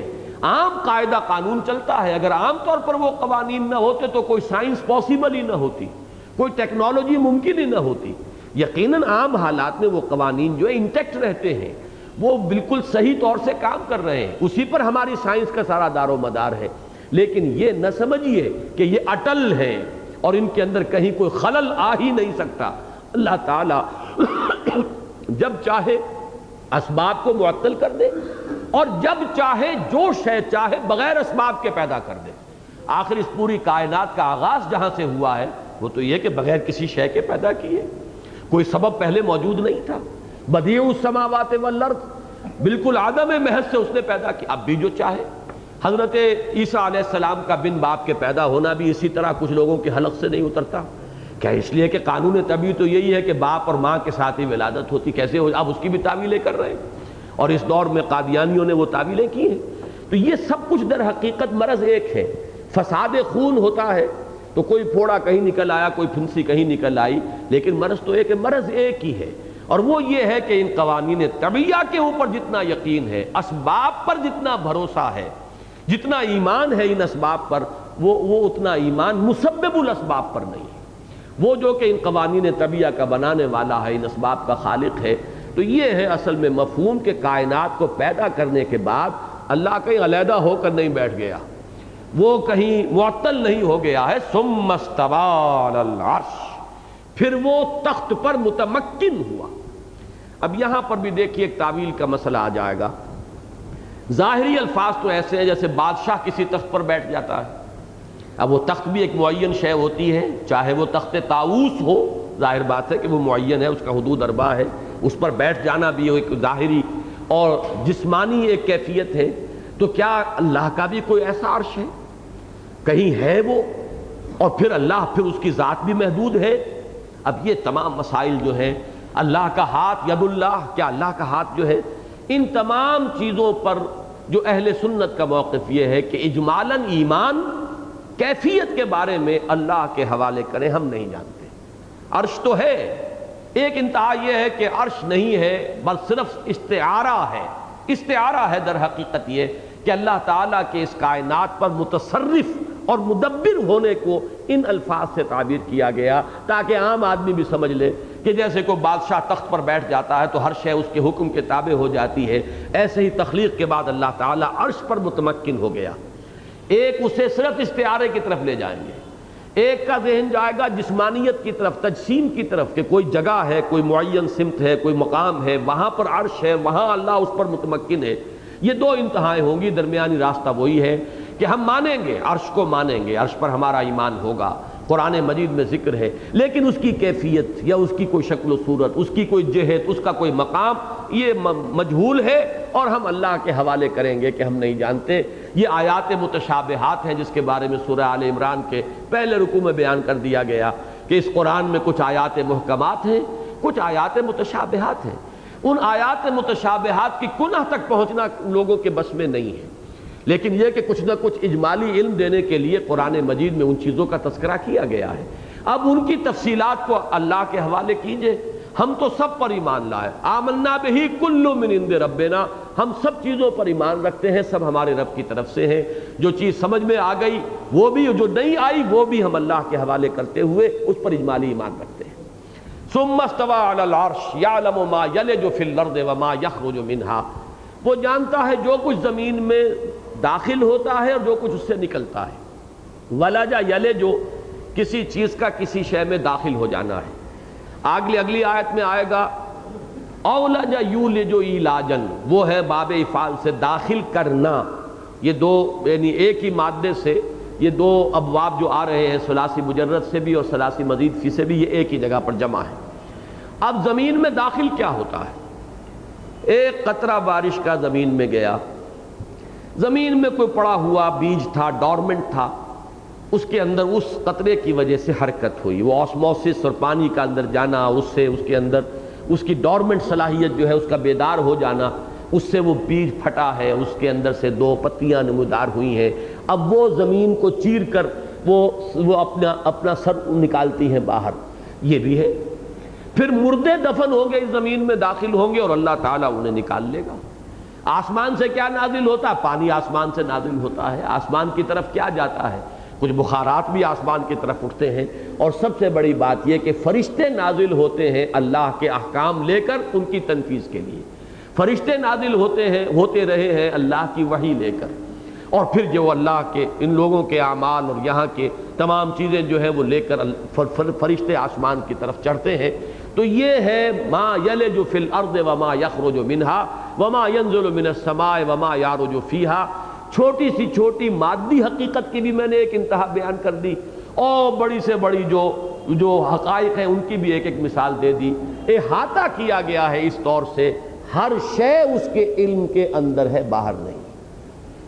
اسی کو کہیں کہا گیا ہے کہ کوئی شے جنبش نہیں کرتی، درخت سے کوئی پتا نہیں گرتا، نہ زمین میں اور نہ کہیں، گہرے سمندر کے اندر بھی اگر کوئی چھوٹی سی مچھلی بھی حرکت کرتی ہے، اللہ کے علم میں ہے۔ فی ظلمات البر والبحر، کہیں بھی ہے وہ اللہ کے علم میں۔ اس میں بھی در حقیقت نفی کی گئی ہے۔ فلاسفہ کا ایک اسکول آف تھاٹ وہ ہے، ایک مکتب فکر، جو اللہ کو جزیات کا عالم نہیں مانتے، کلیات کا عالم مانتے۔ بنیادی باتیں، موٹے موٹے قوانین وہ اللہ کے علم میں ہے، باقی اللہ کو دلچسپی نہیں ہے، وہ اپنی ذات میں مگن ہے۔ اب وہ کہاں اس بات کی توجہ کر رہا ہوگا کہ وہ مچھلی نے جنبش کی اور وہ مچھر جو ہے اڑا اور وہ پتا ہلا، ان چیزوں کا اللہ کے علم سے کوئی تعلق نہیں ہے۔ لیکن جس اللہ پر ہمیں ایمان لانے کا حکم ہے، آمنت باللہ کما ہوا باسمائہ وصفاتہ وقبلت جمیع احکامہ، اس کا جو صفت، اس کی لازمی صفت یہ ہے وَهُوَ بِكُلِّ شَيْءٍ عَلِيمٌ، یہ اسی کی ایک شرح مزید آ گئی، يَعْلَمُ مَا يَلِجُ فِي الْأَرْضِ وَمَا يَخْرُجُ مِنْهَا وَمَا يَنزِلُ مِنَ السَّمَاءِ وَمَا يَعْرُجُ فِيهَا۔ اب دیکھیے اس کے ساتھ پھر وہ بڑے مشکل الفاظ آ گئے ہیں جوڑ کر، وَهُوَ مَعَكُمْ أَيْنَمَا كُنْتُمْ، یہ وہ معیت جو ہے علم کی صفت کے ساتھ لائی جا رہی ہے۔ وہ ہر آن جب تمہارے ساتھ موجود ہے تو اس کے علم سے باہر ہوگا کیسے؟ نحن اقرب الیہ من حبل الورید، ہم تو انسان سے، اس کی شہرگ سے بھی قریب تر ہیں، تو کون سی چیز اس کے علم سے باہر ہوگی؟ تمہارے اندر جو ارادے پروان چڑھ رہے ہیں وہ بھی علم میں ہے، تمہاری نیتیں اس کے علم میں ہیں، تم ابھی منصوبہ بندی کر رہے ہو اس کے علم میں ہے، ابھی تم سے کچھ ظاہر نہیں ہوا وہ اس کے علم میں ہے۔ جیسا کہ میں نے عرض کیا کہ اسی سلسلہ سور کی ایک صورت جو ہے وہ سورہ تغابن ہے، مسبحات میں سے پہلی یہ ہے اور آخری وہ ہے، اس میں ایک آیت میں اللہ کی صفت علم کو جمع کیا گیا ہے، یعلم ما فی السماوات والارض ویعلم ما تسرون وما تعلنون واللہ علیم بذات الصدور۔ اللہ تعالیٰ جانتا ہے جو کچھ آسمانوں میں ہے اور زمین میں ہے، وہ جانتا ہے جو کچھ تم ظاہر کرتے ہو اور چھپاتے ہو، اور وہ جانتا ہے جو کچھ بھی سینوں کے اندر دفن ہے وہ بھی جانتا ہے۔ تو یہ اب ہمارے الفاظ پھر بھی محدود رہیں گے، کتنا ہی کہہ دیا جائے، کچھ بھی کہہ لیا جائے، پھر بھی ہمارا ذہن تو محدود ہے۔ اصل میں جو پناہ لینی پڑے گی وہ کہاں؟ وہ لفظ کل میں، ہوا بکل شیء علیم، یہ اسی کی شرح ہو رہی ہے، اسی کو مزید کھول کر بیان کیا جا رہا ہے۔ جو لفظ کل کے حوالے سے اس کی پوری وسعت کا اندازہ نہ کر سکے، گہرائی اور گہرائی کا اندازہ نہ کر سکے، وہ ان الفاظ کے حوالے سے کچھ قریب تر آ جائیں گے۔ یعلم ما یلج فی الارض وما یخرج منها وما ينزل من السماء وما يعرج فیها وهو معکم اینما کنتم۔ اب یہاں بھی وہی بحث ہو جائے گی، وہ ذات کے اعتبار سے ہمارے ساتھ ہے، اللہ کی ذات میرے ساتھ ہے، یا اللہ صرف صفاتی اعتبار سے میرے ساتھ ہے؟ احتیاط وہی ہوگی صفات کو مانا جائے، اس میں تو اختلاف ہی نہیں نا۔ اب جہاں اختلاف کی گنجائش ہے یا خطرہ قریب آ جاتا ہے، مصیبت اصل میں یہ ہے، جیسے ایک حدیث میرا ذہن منتقل ہوا، بہت پیاری مثال ہے کہ حدیث میں فرمایا گیا کہ دیکھو اللہ تعالیٰ نے جو حلال اور حرام کی حد بندی کی ہے، الحلال بین والحرام بین بینہما مشتبہات، حلال بین ہے، حرام بین ہے، بیچ میں کچھ ہے جن کے بارے میں شبہ ہو سکتا ہے کہ پتہ نہیں حلال ہے کہ حرام ہے۔ تو احتیاط کا تقاضا کیا ہے؟ مشتبہات سے بچو۔ اگر مشتبہات میں مبتلا ہو گئے تو حرام میں مبتلا ہونے کا راستہ کھل جائے گا۔ اسی طریقے سے مثال اس سے بھی زیادہ کلیئر دی کہ جو اللہ نے جو چیزیں حرام کی ہیں ان کی مثال ان چراگاہوں کی ہے جو بادشاہ اپنے لیے خالص کر لیا کرتے تھے، اس میں رعیت کا کوئی جانور نہیں داخل ہو سکتا، کوئی اپنی بھیڑیں، بکریاں، گھوڑے، گدھے جو ہے اس میں داخل کرے گا تو مجرم ہوگا، پکڑ لیا جائے گا، وہ حما ہے، وہ اس کی ایک محفوظ چراگاہ ہے۔ اب حضور نے فرمایا کہ اگر کوئی چرواہا اپنے گلے کو اس آخری حد تک لے جائے، وہ داخل تو نہیں ہوا لیکن وہ لے کر گیا تھا آخری حد تک، تو ہر آن اندیشہ ہوگا کہ کوئی بھیڑ چھلانگ لگائے اور داخل ہو جائے، وہ مجرم ہوگا نا، پکڑا جائے گا کہ نہیں؟ کوئی جانور جو ہے وہ ذرا تیزی سے جائے، داخل ہو جائے۔ لہذا عافیت کس میں ہے؟ ذرا دور رہو، اس آخری حد تک نہ پہنچو۔ اسی لیے کہا گیا ہے کہ اللہ تعالیٰ کے حدود کے قریب نہ جاؤ، لا تقربوا۔ اللہ تعالیٰ کی ایک تو یہ کہ من یتعد حدود اللہ، جو تجاوز کر گیا، کراس کر گیا، وہ تو خیر ضل ضلالا بعیدا، لیکن ایک یہ ہے کہ اللہ تعالیٰ کے حدود کے قریب نہ جاؤ، اس لیے کہ قریب چلے جاؤ گے تو اندیشہ ہے کہ کہیں پاؤں پھسل جائے، ادھر چلے جاؤ۔ یہی معاملہ ہے کہ وہ ذات کی بحث جہاں آتی ہے وہاں پھسلنے کا امکان ہو کر ہماوست کی طرف جانے کا یا شدید خطرہ پیدا ہو جاتا ہے، لہذا عافیت اسی میں ہے کہ اس کو صفات سے متعلق مانا جائے۔ باقی یہ ہے کہ اس کی تعویل کوئی نہ کرے، وہ تعویل جو میں نے عرض کی وحدت الوجود کی، اس کے اعتبار سے ذات باری تعالیٰ پر بھی ان الفاظ کا اطلاق ہوگا، ہوا معکم اینما کنتم واللہ بما تعملون بصیر۔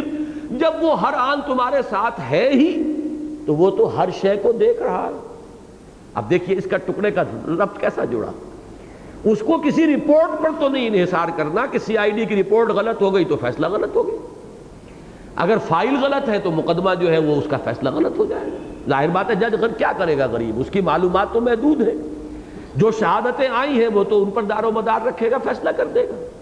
حضور نے یہاں تک فرما دیا خود اپنے بارے میں، اب جس معاملے میں اللہ تعالیٰ بذریعہ وہی حضور کو خصوصی اطلاع نہ دے، حضور نے فرمایا کہ ہو سکتا ہے کہ تم میں سے کوئی دو فریق کسی زمین کے ٹکڑے کے بارے میں مقدمہ لے کر میرے پاس آئیں، ایک ذرا زیادہ چرب زبان ہو، اپنی بات کو پیش کر سکتا ہو، دلائل کے انبار لگا دے، اور دوسرے کے اندر یہ صلاحیت نہ ہو اور میں اس کے حق میں فیصلہ دے دوں۔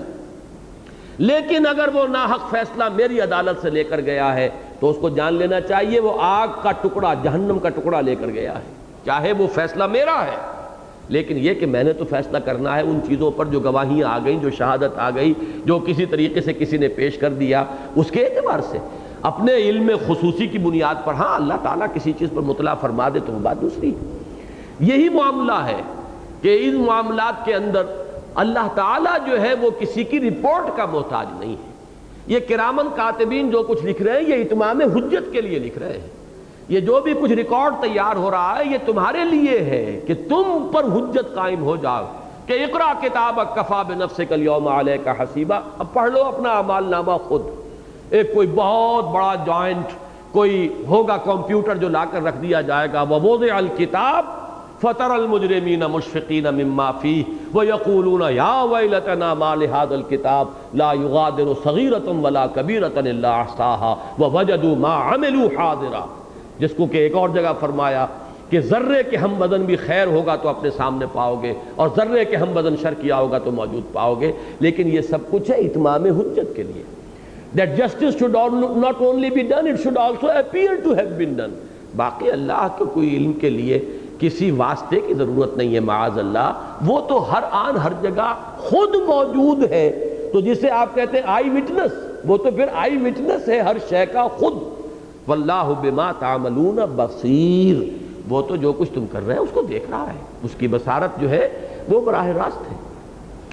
یہ جو معیت خداوندی کا تصور ہے، اب اس کے دو پہلو ہیں، ان کو بھی ذہن میں رکھ لیجئے، جو اخلاقی اور عملی پہلو اس کے اندر مضمر ہے۔ راہ حق پر چلنے والوں کے لیے اس میں نوید ہے، ان کے لیے استقامت کا یہ بنیاد بنتے ہیں یہ الفاظ کہ بڑے سے بڑی مشکلات اور مشکل سے مشکل حالات اور موانع اور ہر طرح کی مخالفتوں کے، اور چاہے کہیں کوئی ایک کرن بھی امید کی نظر نہ آتی ہو، بظاہر اسباب کوئی راستہ نظر نہ آ رہا ہو، لیکن اس وقت بھی میرا رب میرے ساتھ ہے۔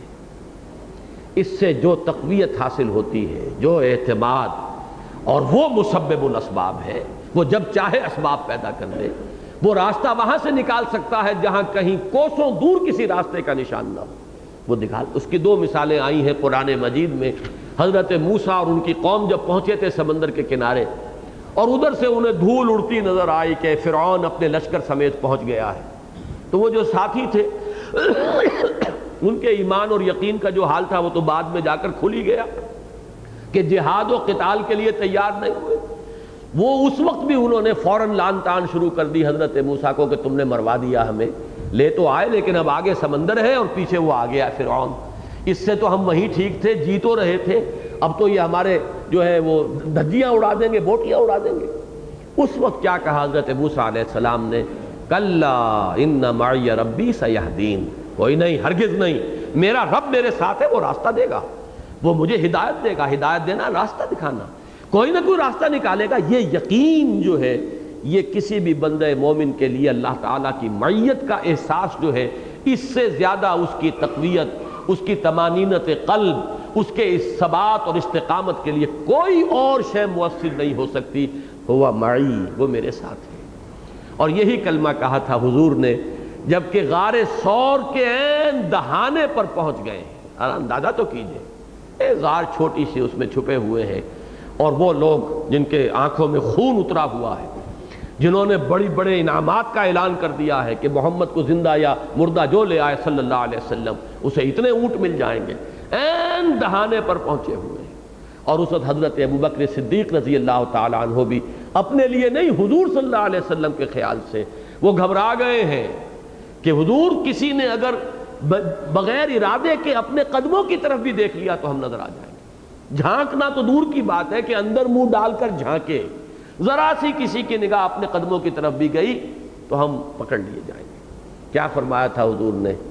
لا تحزن ان اللہ معنا، ہرگز کوئی فکر اور رنج اور غم اور کسی تشویش کو اپنے قریب نہ آنے دو ابو بکر، اللہ ہمارے ساتھ ہے۔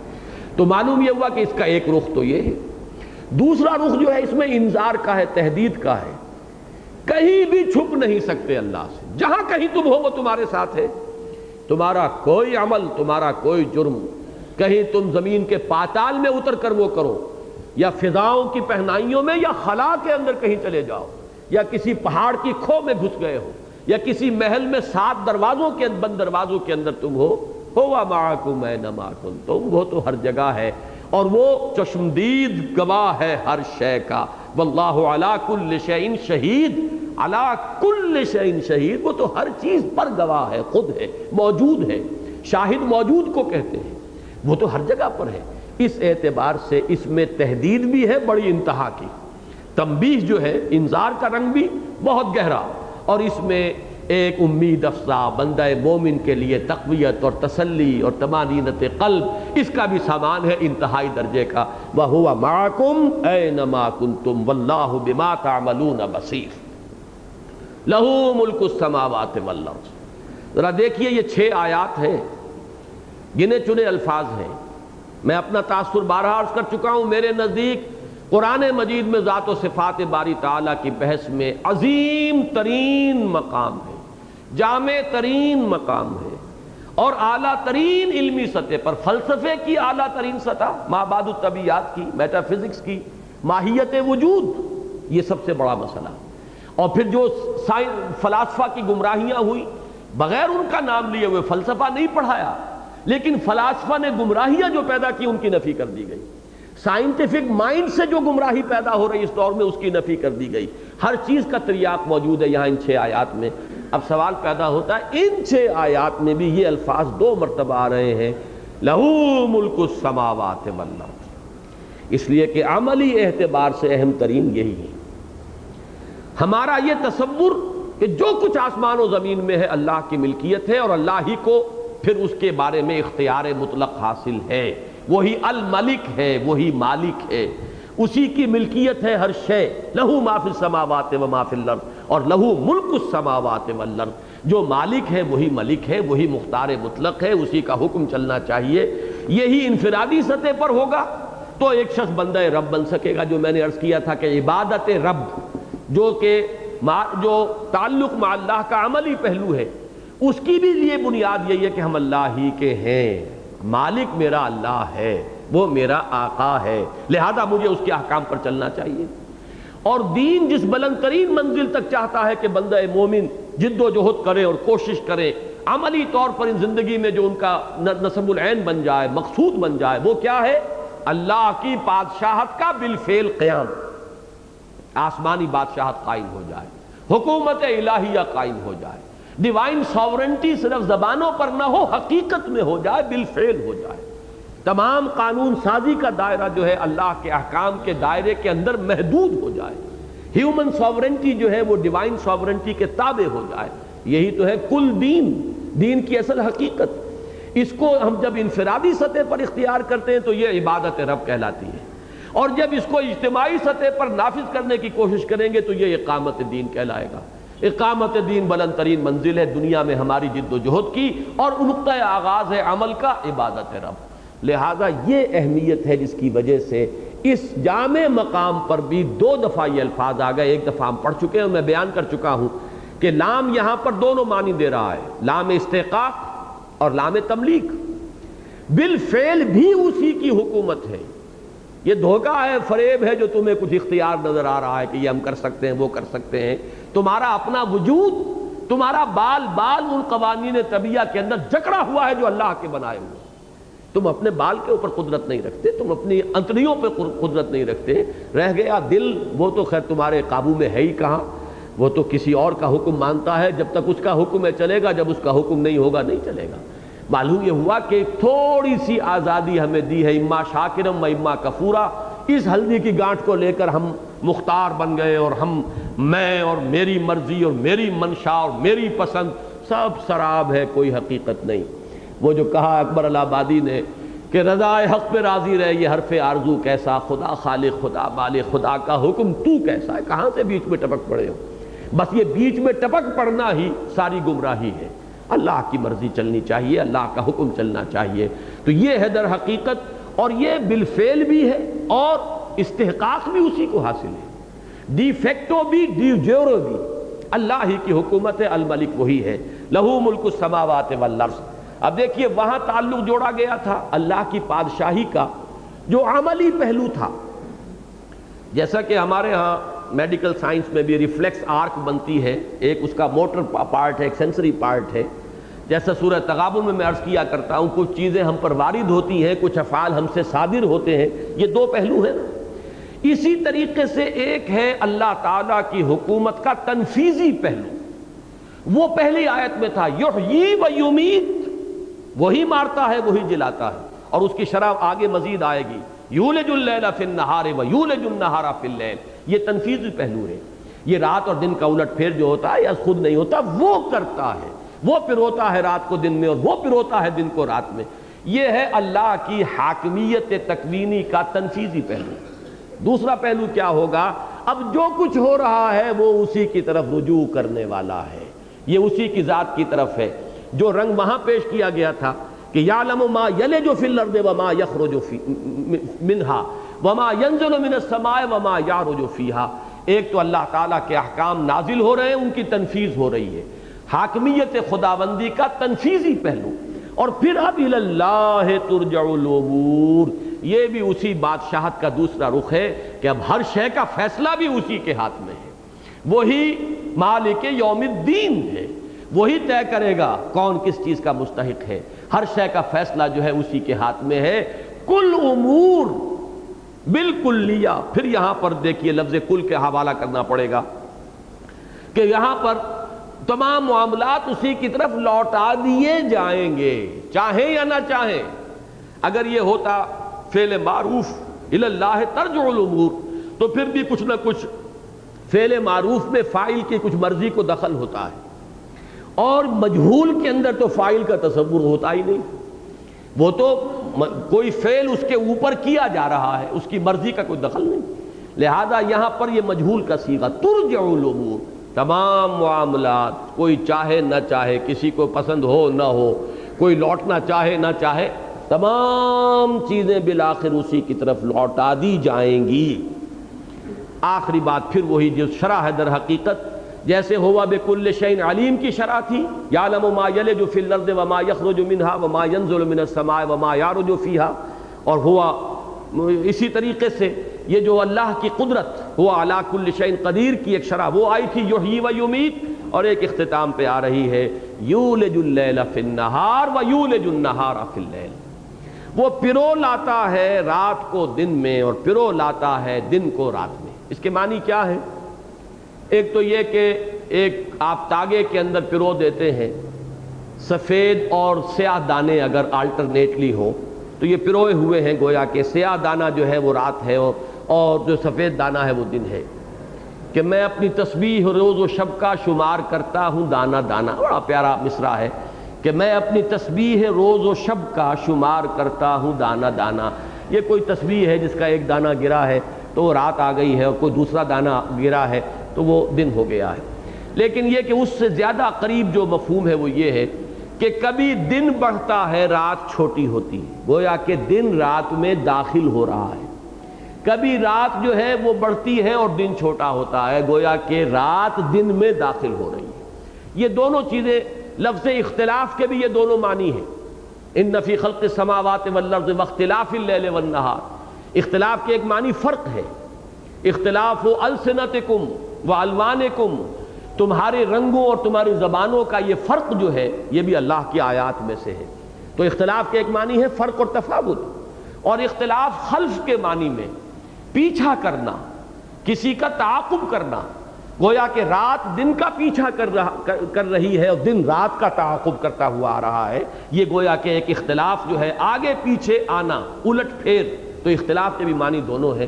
اور یہاں پر بھی یولج اللیل فی النہار و یولج النہار فی اللیل، یہاں بھی اصل شے جو وہ نسبت کی ہے، یہ سب کچھ آپ سے آپ نہیں ہو رہا، اللہ کے کیے ہو رہا ہے، مؤثر حقیقی اور فاعل حقیقی اللہ کے سوا کوئی نہیں۔ یہ ہے چیز کہ جس کو اب یہ اصطلاحات استعمال ہوتی تو پہلے فلسفہ پڑھو، پہلے منطق پڑھو، مؤثر حقیقی اور ایک ہے مجاز اور ایک ہے حقیقت، یہ ساری چیزیں بتائے بغیر ان تمام کیفیات کو پیدا کر دیا گیا نہایت سادے الفاظ سے۔ یحیی و یمیت، وہ زندہ رکھتا ہے اور مارتا ہے۔ یولج اللیل فی النہار و یولج النہار فی اللیل، وہی ہے کہ جو رات کو دن میں پروتا ہے، دن کو رات میں داخل کرتا ہے۔ اور میں نے جیسا کہ عرض کیا تھا، یلجو پہلے آیا تھا، یہاں یولجو آیا۔ یلجو کسی شے کا داخل ہونا خود، اور یولجو کسی شے کا داخل کیا جانا۔ یولج اللیل، وہ رات کو داخل کرتا ہے دن میں، وَيُولِجُ النَّهَارَ فِي اللَّيْلِ، اور وہ دن کو داخل کرتا ہے رات میں۔ وَهُوَ عَلِيمٌ بِذَاتِ الصُّدُورِ، اور وہ تو ہر چیز کا علم رکھنے والا ہے۔ وہ ہر چیز کا علم نہیں، یہاں پہ ترجمہ ہوگا سینوں کے اندر جو کچھ مخفی ہے اس کا جاننے والا ہے۔ تمہارے مخفی ارادے، نیتیں، جو بھی کچھ ہے، یا یہ کہ تمہارا سب کانشس مائنڈ بھی جسے تم خود نہیں جانتے۔ انسان تو وہی چیزوں کو جانتا ہے اپنے ذہن کی جو اس کے شعور کی سطح پر آ جائیں، جو تحت الشعور کے اندر جو طوفان اٹھتے رہتے ہیں وہ ہیں تو ہمارے اندر، لیکن ہم خود ان پر متنبع نہیں ہوتے۔ تو اللہ تعالیٰ تو ان کو بھی جانتا ہے کہ تمہارے تحت الشعور میں اس وقت کیا کھچڑی پک رہی ہے اور کیا کھدبد ہے، تم شعوری سطح پر کیا کر رہے ہو، اور در حقیقت تحت الشعور میں سے کون سی چیز ہے جو تمہارے اوپر اس وقت اثر انداز ہو رہی ہے۔ تمہارے اس شخصیت اور تمہارے نفس کے صندوق میں جو کچھ بند ہے، هو علیم بذات الصدور۔ اب یہاں وہ 6 آیات مکمل ہوئی ہیں کہ جہاں ہمیں پچھلے درس میں پہنچ جانا چاہیے تھا، لیکن یہ کہ ہم آج اللہ کے فضل و کرم سے اس مقام پر پہنچ گئے۔ اب اگلی 6 آیات میں سے آج جتنا بھی ہو جائے اس کا ہم کر لیتے ہیں آغاز، تاکہ پھر اس کا تسلسل جو ہے وہ اگلے درس میں کریں گے۔ آمنوا باللہ ورسولہ، اب یہ جو اب تک تھا کلام خبریہ تھا، اللہ ہر چیز پر قادر ہے، اللہ ہر چیز کا جاننے والا ہے، وہ مستوی عرش ہے، اس نے پیدا کیا ہے، کائنات کا ذرہ ذرہ ہر شے اس کی تسبیح، یہ سب خبریہ کلام ہے۔ اب آ رہا ہے انشائیہ کلام، جنہوں نے عربی نحو پڑھی ہے، کلام کے یہی 2 حصے ہیں۔ خبریہ میں جملہ فعلیہ، جملہ اسمیہ، یہ 2 تقسیمیں ہو جائیں گی۔ انشائیہ جس میں حکم ہے، تمنا ہے، جو بھی ہے، یہ انشاء ہے۔ اب اللہ تعالیٰ کی طرف سے انشاء ہو رہا ہے، حکم ہو رہا ہے، یہ ہے یہاں سے عمل کا آغاز ہوا، اور اس اعتبار سے اب یہ پہلو ہم میں سے ہر شخص کے لیے لازم ہے۔ پہلی چیز میں نے عرض کیا، اس کے لیولز آف کانشسنس ہیں، کچھ چیزوں سے اگر نہیں دلچسپی ہے، کوئی ماہیت وجود کی بحث چھوڑ دیجئے، رہنے دیجئے، اس کا دین سے کوئی تعلق نہیں ہے، وہ فلسفے کی بحث ہے۔ اللہ تعالیٰ نے قرآن مجید میں اگر اس کا خفی انداز میں ذکر کیا تو اس لیے کیا کہ فلسفیوں کو بھی تو ہدایت اللہ ہی کی طرف سے ملنی ہے، وہ کہاں جائیں گے، وہ تو ظاہر بات ہے کہ وہ بھی محتاج ہیں ہدایت کے، لیکن یہ کہ سب لوگوں کے لیے لازمی نہیں۔ البتہ یہ ہے، اب جگر تھام کے بیٹھو میری باری آئی، کہ یہ ہے عمل کا تقاضا۔ اللہ تو یہ ہے، کوئی مانے تب بھی ہے، نہیں مانے تب بھی ہے۔ تمہاری نجات کا، فوز و فلاح کا، کامیابی کا دار و مدار کن چیزوں پر ہے، اب وہ سمجھو جو تم سے متعلق ہے بات۔ آمنوا باللہ ورسولہ، یہ 2 فعل امر آئے ہیں، اس میں اچھی طرح نوٹ کیجئے، اور جامع ترین تعبیر ہے یہ بھی دین کے یا اللہ کے جو تقاضے ہیں بندوں سے، انسانوں سے، ان کو 2 الفاظ میں جمع کیا گیا ہے۔ ایمان رکھو اللہ پر اور اس کے رسول پر۔ میں نے لاؤ کا ترجمہ نہیں کیا ہے، اس لیے کہ ایک بات میں پہلے بیان کر چکا ہوں تمہیدی گفتگو میں، کہ ان صورتوں میں مخاطب کفار نہیں ہے، یہاں خطاب ہے امت مسلمہ سے، جو ایمان کے دعوے دار تو ہیں، لیکن یہ ہے کہ کوئی صرف زبانی کلامی ایمان ہے، کوئی ایمان ذرا بہت ہی سطحی ہے، کوئی ایمان بہت گہرا ہے، گہرائی کے بھی درجے ہوں گے۔ ایک درجہ وہ ہوگا جس کا ہم تصور بھی نہیں کر سکتے، حضرت ابوبکر اور حضرت عمر اور حضرت عثمان، حضرت علی کے ایمان کی کیا گہرائی ہوگی، ہمارے تصور سے ماورا ہے۔ ایک یہ کہ ایک عامی بندہ مومن کا ایمان ہے، اس کی گہرائی اور گہرائی ہے، لیکن یہ ہے کہ جو بھی ایک ایمان کا دعوے دار گروہ ہے، اصل مخاطب وہ ہے۔ ان صورتوں میں خطاب مسلمانوں سے، باقی ہے کہ لفظی ترجمہ کوئی کرنا چاہے ایمان لاؤ اللہ پر، اس لیے کہ قرآن مجید میں یہ انداز بھی ہے، یا ایھا الذین آمنوا آمنوا باللہ ورسولہ۔ سورہ نساء میں فرمایا، اے ایمان والو، ایمان لاؤ اللہ پر اور اس کے رسول پر۔ اب اس کا ترجمہ کیا ہوگا؟ ترجمانی ہوگی اے ایمان کے دعوے داروں، ایمان لاؤ اللہ پر جیسے کہ ایمان کا حق ہے، یہ اس کا مفہوم ہوگا۔ تو فرمایا آمنوا باللہ ورسولہ، یا تو یوں کہیے ایمان لاؤ اللہ پر اور اس کے رسول پر جیسے کہ ایمان کا حق ہے، یا یوں کہیے کہ ایمان رکھو اللہ پر اور اس کے رسول پر جیسے کہ اس ایمان کا حق ہے۔ اور دوسرا فعل امر کیا ہے؟ وَأَنفِقُوا مِمَّا جَعَلَكُمْ مُسْتَخْلَفِينَ فِيهِ۔ لفظ ایمان پر بڑی تفصیلی بحث جمعہ کے اجتماعات میں ہوئی ہے، میں اس وقت نہیں دہراؤں گا۔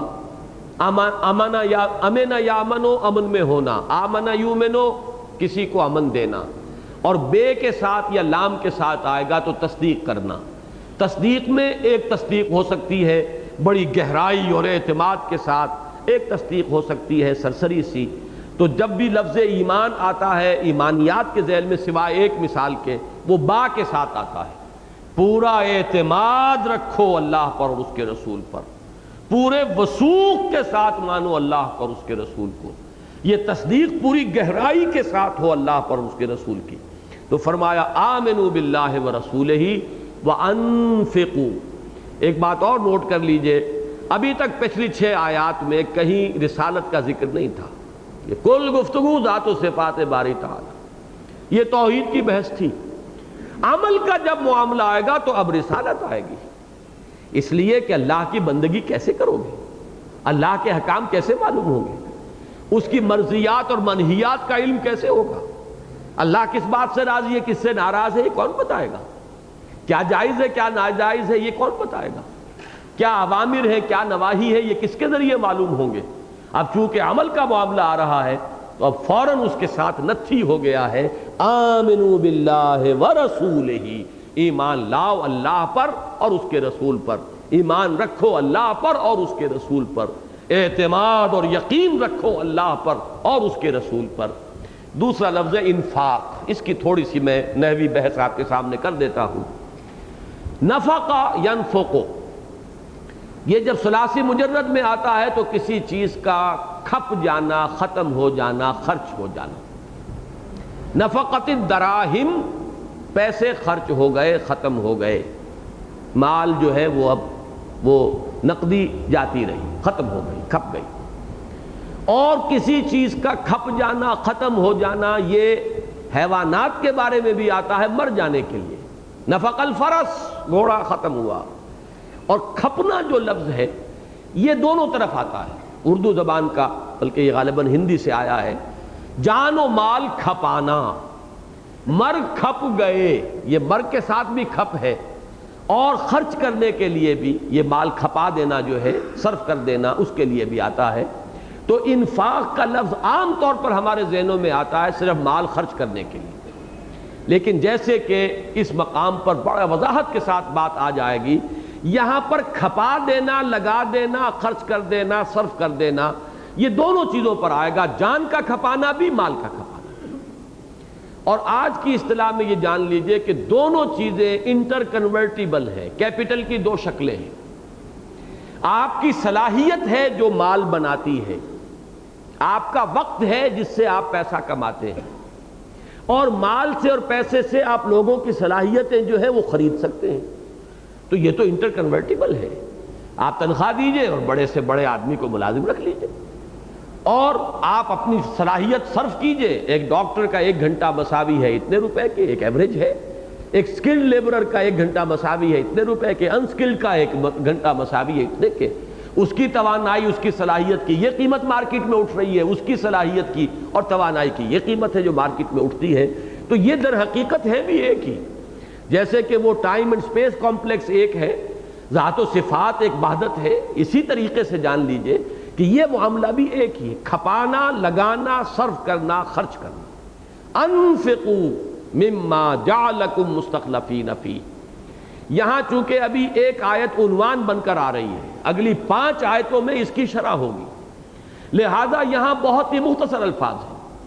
اسی کے اندر جیسے کہ مضمر ہے مال کا کھپانا، ایسے ہی جان کا کھپانا بھی، اور اسی میں مضمر ہیں یا محذوف ہیں یا مقدر ہیں الفاظ انفقوا فی سبیل اللہ، خرچ کرو اللہ کی راہ میں، ورنہ تو انفاق ہر شخص کر رہا ہے۔ آپ اپنا خون پسینہ ایک کرتے ہیں، مال بناتے ہیں، لیکن یہ کہ ایک ہے وہ خون پسینہ اللہ کی راہ میں لگانا۔ آپ اپنا مال خرچ کرتے ہیں اپنے نفس کے عیش کے لیے، تعیشات کے لیے، تلذذات کے لیے، ایک ہے اس مال کا خرچ کرنا اللہ کے دین کے لیے۔ یہ یہاں پر جو مراد ہے انفاق، وہ اپنے نفس کے لیے انفاق نہیں، بلکہ انفاق فی سبیل اللہ۔ یہ بات آگے آ جائے گی کھل کر۔ تو فرمایا انفقو، مراد کیا ہے؟ کھپا دو اللہ کی راہ میں۔ کیا کھپاؤ؟ مما جعلکم مستخلفین فیہ، ان تمام چیزوں میں سے، مما عام ہے، ان تمام چیزوں میں سے جن میں اس نے تمہیں بنایا ہے۔ جعلکم، تم خود نہیں بن گئے ہو۔ یحیی و یمیت، وہ جلاتا ہے وہ مارتا ہے۔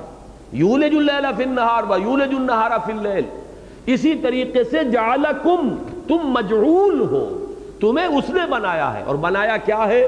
مستخلفین، خلافت دیے گئے۔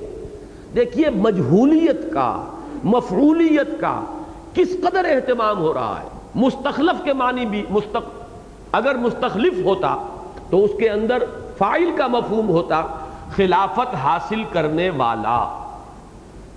مستخلف مفعول ہے، جس کو خلافت دی گئی ہے، عطا کی ہوئی ہے۔ تمہاری ذاتی نہیں ہے یہ خلافت بھی۔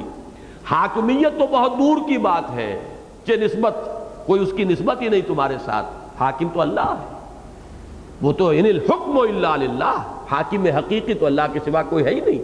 تمہارا مقام ہے خلافت کا۔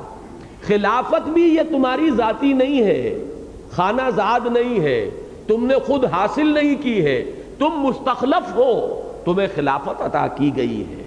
نمبر 2، جعلکم مستخلفین، تمہیں بنایا ہے اسی نے، خلافت دیے گئے۔ یہ ہے در حقیقت جیسے کہ تاکید کرنے کے لیے، ایمفیسس کے لیے، لیسا کمثلہ شیء، اس کے مثل کی جیسی بھی کوئی شے نہیں ہے۔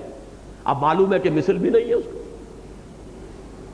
معلوم یہ ہوا کہ ایک انتہا، پھر میں عرض کروں گا، ہماری زبان میں الفاظ تو یہ عربی زبان کے ہیں نا، جن میں ایک حقیقت اللہ تعالیٰ بیان فرما رہے ہیں، تو اب وہ کس طریقے سے کچھ قریب پہنچ سکو بات کو، اس کے اندر زور پیدا ہو جائے کہ جو اختیار تمہارے پاس ہے تمہارا ذاتی نہیں، تم مستخلف ہو، تمہیں خلافت دی گئی ہے، مستخلف بھی تمہیں کسی نے بنایا ہے۔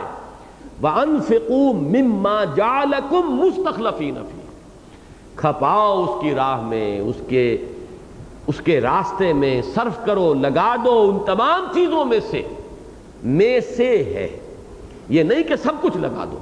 اللہ نے تمہارے نفس کا بھی ایک حق رکھا ہے، وَلِنَفْسِ إِنَّ لِنَفْسِكَ عَلَيْكَ حَقًّا، کچھ نہ کچھ اس میں سے لگانا پڑے گا اپنی زندگی، اپنے جسم اور جان کے رشتے کو برقرار رکھنے کے لیے۔ یہ بھی ضرورتیں ہیں، اس کے حقوق ہیں۔ اولاد کے لیے بھی کچھ نہ کچھ وقت آپ کو اور اپنی صلاحیتوں کا حصہ لگانا پڑے گا۔ لہذا کل نہیں مانگ رہا اللہ، البتہ یہ کہ اس میں اب ہر شخص کا ایمان جتنا گہرا ہوتا جائے گا، جتنا یقین جو ہے اس کا پختہ ہوگا، اس کی گہرائی بڑھے گی، اس کے اعتبار سے تقسیم کے اندر فرق ہو جائے گا۔ کتنا حصہ ایلوکیٹ کیا اللہ کے لیے، اس کے دین کے لیے، کتنا حصہ ایلوکیٹ کیا ہے اپنی ذات کے لیے، اپنے اہل و عیال کے لیے، کتنا حصہ ایلوکیٹ کیا ہے آخرت کے لیے، اور کتنا حصہ ایلوکیٹ کیا ہے دنیا کے لیے۔ اس کے اندر بھی کوئی ہارڈ اینڈ فاسٹ لائن نہیں ہوگی، ممکن ہی نہیں ہے۔ جتنا جتنا ایمان آخرت پر پختہ ہوگا، آپ زیادہ سے زیادہ اپنی توانائیاں، قوتیں، اپنے مالی ذرائع اور وسائل صرف کریں گے آخرت کے لیے۔ جتنا جتنا اللہ پر یقین پختہ ہوگا، اتنا ہی آپ اللہ کے لیے ہی کھپائیں گے جو کچھ بھی اللہ نے دیا ہے آپ کو۔ جان دی ہوئی اسی کی تھی، حق تو یہ ہے کہ حق ادا نہ ہوا۔ جو بھی کچھ ہے اللہ کی راہ میں دے کر بھی انسان محسوس نہیں کر سکتا کہ میں نے حق ادا کر دیا ہے۔ تو یہ ہے دو تقاضے، آمنوا باللہ ورسولہ، ایمان لاؤ یا ایمان رکھو اللہ پر اور اس کے رسول پر، جیسے کہ ایمان لانے کا، ایمان رکھنے کا حق ہے۔ اور کھپا دو، لگا دو، خرچ کر دو اللہ کی راہ میں ان تمام چیزوں میں سے کہ جس میں تمہیں خلافت عطا کی گئی ہے، خلافت والا بنا دیا ہے اللہ نے تم کو۔ مما جعلکم مستخلفین فیہ، اب دو چیزیں آئی تھی یہاں پہ، اب ذرا ترتیب نوٹ کرتے جائیے گا۔ فالذین آمنوا وانفقوا لہم اجر کبیر، جو یہ دو تقاضے پورے کر دیں، دو مطالبے پورے کر دیں، جو ایمان لے آئے جیسے کہ ایمان کا حق ہے، اور جنہوں نے خرچ کر دیا جتنا کہ اللہ کی راہ میں خرچ کرنے کا حق ہے، ان کے لیے اب اجر کبیر ہے، بہت بڑا اجر، بہت بڑا ثواب۔ یہ بھی اللہ تعالیٰ کا فضل ہے، اسی کی دی ہوئی چیز اسی کی راہ میں کھپائی، شے تو اسی کی تھی، لیکن یہ ہے کہ صرف اس امتحان میں جو کامیاب ہو گئے، جیسے کہ آپ کسی بچے کو کچھ دے کر پھر مانگتے ہیں اس سے، آپ ہی کی چیز تھی، آپ ہی نے اسے کوئی چونی یا اٹھنی پکڑائی تھی، اب آپ اس سے مانگ رہے ہیں، لیکن یہ کہ اگر اس نے دے دی ہے تو پھر وہ شاباش بھی آپ اس کو دیتے ہیں۔ شے اللہ ہی کی عطا کردہ ہے، مالک تو وہی ہے، لہو ما فی السماوات و ما فی الارض، لیکن تمہیں تھوڑا سا ایک ظاہری اختیار جو دے دیا ہے، ایک مجازی ملکیت جو تمہاری قائم کر دی ہے، اب اس میں اگر تم نے اپنے ارادے سے اپنی آزادی کو، اپنے اختیار کو بروئے کار لاتے ہوئے وہ چیز اللہ ہی کی خدمت میں پیش کر دی، لوٹا دی، تو معلوم یہ ہوا کہ اب تم بہت بڑے شاباش کے مستحق ہو گئے ہو۔ فالذین آمنوا منکم وانفقوا، تو تم میں سے جو لوگ یہ دو تقاضے پورے کر دیں، لہم اجر کبیر، معلوم یہ ہوا کہ تمام مقتضیات جو ہیں، دین کے تمام تقاضے ان دو عنوانات کے ذیل میں مندرج ہیں۔ ہاتھی کے پاؤں میں سب کا پاؤں، سارے تقاضے دین کے جو ہیں وہ ان دو چیزوں میں ہے، آمنوا باللہ ورسولہ وانفقوا مما جعلکم مستخلفین فیہ۔ اللہ پر ایمان کا جو لازمی تقاضا ہے وہ اس میں آ جائے گا، اللہ کی اطاعت ہے، اللہ کی مرضیات پر چلنا ہے، منہیات سے رکنا ہے، اللہ ہی کو اپنا مقصود و مطلوب بنانا ہے، اسی کی رضا جوئی کو اپنا نصب العین بنانا ہے۔ رسول پر ایمان لانے کا لازم کیا ہے؟ ان کا اتباع ہے، ان کی اطاعت ہے، ان کی پیروی ہے، ان سے محبت ہے۔ قرآن پر ایمان کے معنی کیا ہے؟ اس کی قرآن کی پیروی ہے، اسے اپنا امام بنانا ہے، رہنما بنانا ہے، اس کے بتائے ہوئے راستے پر چلنا ہے، اس کے جو شے حرام کردہ ہے اس کو حرام جاننا ہے، جو اس نے حلال کیا اسے حلال ماننا ہے۔ یہ تمام تقاضے جو ہے اس میں ایمان کے اندر مضمر ہے۔ دوسرا تقاضا ہے لگانا، کھپانا، صرف کر دینا۔ اب اس کے لیے ایک لفظ جہاد ہے، ایک لفظ انفاق ہے، دونوں الفاظ کا مفہوم ایک ہی ہے۔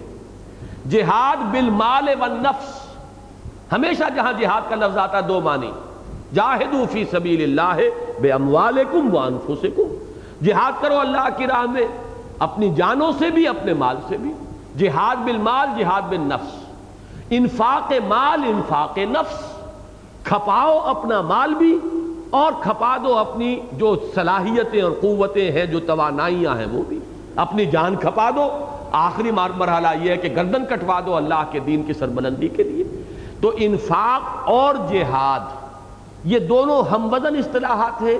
اب ایمان اور جہاد کہہ لیں یا ایمان اور انفاق کہہ لیں، بہرحال یہ دونوں ہیں در حقیقت جن میں کہ تمام تقاضے دین کے جو ہیں اور اللہ کے جو مطالبے ہیں وہ جمع ہو جاتے ہیں۔ اب فرمایا ایک ایک کو لے کر دو دو آیتیں اب آئیں گی ایک ایک پر۔ وَمَا لَكُمْ لَا تُؤْمِنُونَ بِاللَّهِ، اور تمہیں کیا ہو گیا ہے، تم اللہ پر ایمان کیوں نہیں رکھتے؟ یہ ہے وہ ملامت کا انداز، بالکل آغاز میں نے عرض کیا تھا ان صورتوں کے اندر جھنجھوڑنے کا انداز ہے۔ معلوم ہوتا ہے کہ کوئی آثار ہیں، جذبات ایمانی میں کوئی کمی ہے، جوش جہاد میں کوئی کمی ہے، ایمان کی گہرائی اور گہرائی جو ہے اس کی کمی بھی ہے اور اس کی تلافی کی طرف توجہ بھی نہیں ہے۔ یہ کب ہو گیا تھا؟ جبکہ کثیر تعداد کے اندر اب نئے لوگ داخل ہوئے تھے ایمان کے اندر، اوسط جو ہے وہ گر گیا تھا۔ اور اس دور میں ہم جس دور میں سانس لے رہے ہیں، ہمارے پاس تو شاذ ہی کسی کے پاس کوئی رمق ہے، لہذا یہ جو آیات ہے یہ ہم سے بہت زیادہ گہرائی کے اندر متعلق ہے کہ ہم میں سے ہر شخص اپنے آپ کو ذاتی طور پر مخاطب سمجھے ان آیات کا۔ وَمَا لَكُمْ لَا تُؤْمِنُونَ بِاللَّهِ، تمہیں کیا ہو گیا ہے؟ ایمان اللہ پر کیوں نہیں رکھتے؟ کیوں اعتماد نہیں کرتے اللہ پر؟ کیوں تمہارا توکل نہیں ہے اللہ پر؟ کیوں تمہارا وثوق نہیں ہے ذات باری تعالیٰ پر؟ کیوں تمہیں یقین حاصل نہیں ہے اللہ پر اور اس کی قدرت پر اور اس کے علم پر؟ وَالرَّسُولُ يَدْعُوكُمْ لِتُؤْمِنُوا بِرَبِّكُمْ، در حالے کہ رسول تمہیں دعوت دے رہے ہیں، پکار رہے ہیں، بلا رہے ہیں کہ ایمان پختہ رکھو اپنے رب پر۔ اب اس کے مخاطب اول تو اسی وقت کے لوگ ہیں جبکہ رسول صلی اللہ علیہ وسلم بنفس نفیس موجود تھے، دعوت اور تزکیہ اور تربیت خود فرما رہے تھے۔ اب گویا کہ یہ چیز طبعاً ہے، حضور کی احادیث ہے، حضور کا لایا ہوا قرآن ہے، وہ ہمارے پاس ہے، حضور کی سنت ہے جو ایک زندہ و تابندہ حقیقت کی حیثیت سے اب بھی موجود ہے، لہذا وہاں وہ معاملہ تھا بالکل مجازی و حقیقی، اور یہاں اس کے ساتھ تسلسل جو ہے وہ مجازی ہے۔ والرسول یدعوکم، رسول تمہیں بلا رہے ہیں، پکار رہے ہیں، اور کس بات کے لیے بلا رہے ہیں؟ پکار کیا ہے؟ لتؤمنوا بربکم، کہ تم ایمان رکھو اپنے رب پر، کسی غیر پر نہیں، جو تمہارا خالق، مالک، پالنہار، پروردگار، تمہارا رازق، تمہارا آقا، اس پر ایمان، اس پر یقین، اس پر اعتماد، اس پر تکیہ، اس پر بھروسہ، اس پر توکل، اس کی طرف بلا رہے ہیں۔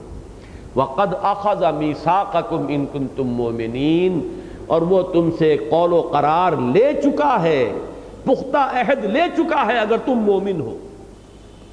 مومن یہاں پر دونوں معنی میں آ جائے گا، اگر تم تصدیق کرنے والے ہو تب بھی، اور ایمان اصطلاحی بھی آ جائے گا اگر تم مومن ہو، یعنی جو دعوے دار ہے ایمان کا، تو اب یہ دعویٰ یا جھوٹا یا سچا ہے۔ اگر تم سچے مومن ہو، تمہارا دعویٰ جو ہے سچائی کا ہے، تو پھر تو اللہ سے قول و قرار ہو چکا۔ ایک قول و قرار تو وہ ہے عہد الست بربکم، وہ تو کر کے ہم دنیا میں آئے، تم سے ایک عہد لیا جا چکا ہے اگر تم مانو، تصدیق کرو۔ اور ایک وہ قول و قرار ہے جو ہم نے ایمان کے دعوے کی شکل میں کیا ہے، جب اللہ کو مان لیا، رسول کو مان لیا، تو گویا کہ ہم نے اللہ کے ہاتھ اپنے آپ کو فروخت کر دیا۔ ان اللہ اشتری من المؤمنین انفسهم واموالهم بان لهم الجنہ، اللہ تعالیٰ اہل ایمان سے ان کی جانیں اور مال خرید چکا ہے جنت کے عوض۔ تو معلوم یہ ہوا کہ جب خرید و فروخت ہو چکی، اب یہ تمہارا ہے کہاں؟ صرف یہ ہے کہ ابھی قبضہ اللہ نے لیا نہیں ہے، خرید و فروخت ہو چکی۔ اگر تم مومن ہو تو تم تو دے چکے، اب اللہ نے کہا رکھو میری امانت اپنے پاس، صرف کرتے رہو میرے راستے میں، تو اب تو یہ امانت کو امانت کے حقدار تک پہنچانے والی بات ہے، تمہاری شے تو ہے ہی نہیں۔ یوں سمجھو کہ اس نے بڑا فضل فرمایا، اس میں سے کچھ تمہیں بھی خرچ کرنے کی اجازت دے دی ہے، ورنہ ایمان کا تقاضا تو یہ کہ کل مال اور کل جان اللہ کے ہاتھ فروخت ہو چکی۔ ان اللہ اشتری من المؤمنین انفسهم واموالهم بان لهم الجنہ، اللہ نے خرید لیے ہیں اہل ایمان سے ان کی جانیں بھی، ان کے مال بھی جنت کے عوض۔ اب معلوم ہوا کہ دے تو چکے، اگر تم مومن ہو تو یہ قول و قرار ہو چکا، بیع و شرع ہو چکی، خرید و فروخت ہو چکی، اب یہ تمہارا ہے ہی نہیں۔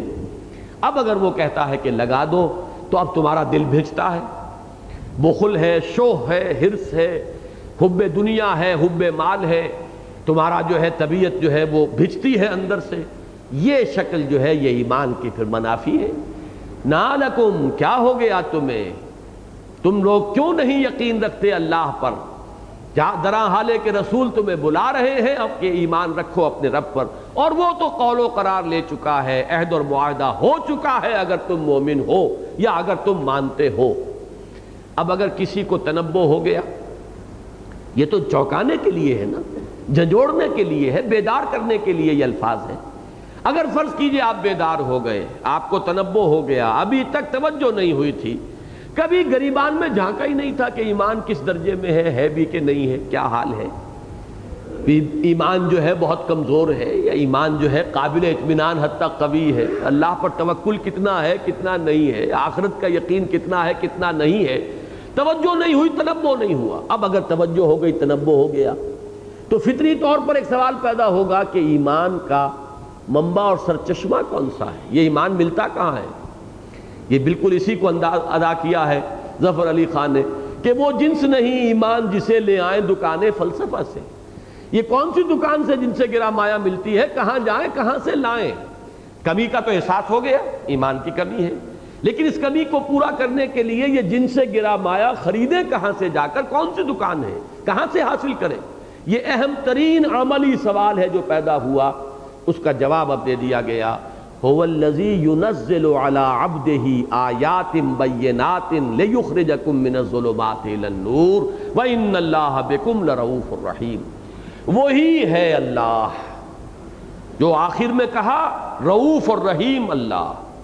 دیکھیے یہ اسماء جو دو آ گئے، صفات جو دو آ گئی ہیں، ان کا گہرا تعلق ہے. اس کی رافت اور رحمت کا یہ تقاضا ہوا ہے. جیسے کہ کل جمعے میں میں نے عرض کیا تھا کہ کوئی نبوت نہ ہوتی، کوئی رسالت نہ ہوتی، کوئی کتاب نازل نہ ہوتی، کوئی وحی نہ ہوتی، تب بھی انسان مکلف ہے، ذمہ دار ہے، اس لیے کہ اسے عقل دی ہے، اسے شعور بخشا ہے، اسے سماعت و بصارت دی ہے، نیکی اور بدی کی تمیز کی صلاحیت عطا کی ہے، روح انسانی میں معرفت رب موجود ہے پوٹینشلی، اور حب خداوندی عشق الہی موجود ہے. سب کچھ دے کر تمہیں ڈال دیا ہے میدان میں. اب آزمائش کا دور ہے، لیکن یہ اللہ کی رافت اور رحمت کا تقاضا ہے. اس کی شان رؤوفی اور رحیمی کا یہ ظہور ہے کہ اس نے اپنے بندوں پر اپنا کلام نازل فرمایا، اور اللہ تعالیٰ نے اپنے محبوب بندے پر عبدہ و رسولہ، وہ جو کہ عبدیت کاملہ کے مقام پر بھی فائز ہے اور رسالت کاملہ کے مرتبے پر بھی فائز ہے، وہ ہے جو نازل فرما رہا ہے اپنی آیات بینات اپنے بندے پر صلی اللہ علیہ وسلم. هو الذی ينزل علی عبدہ.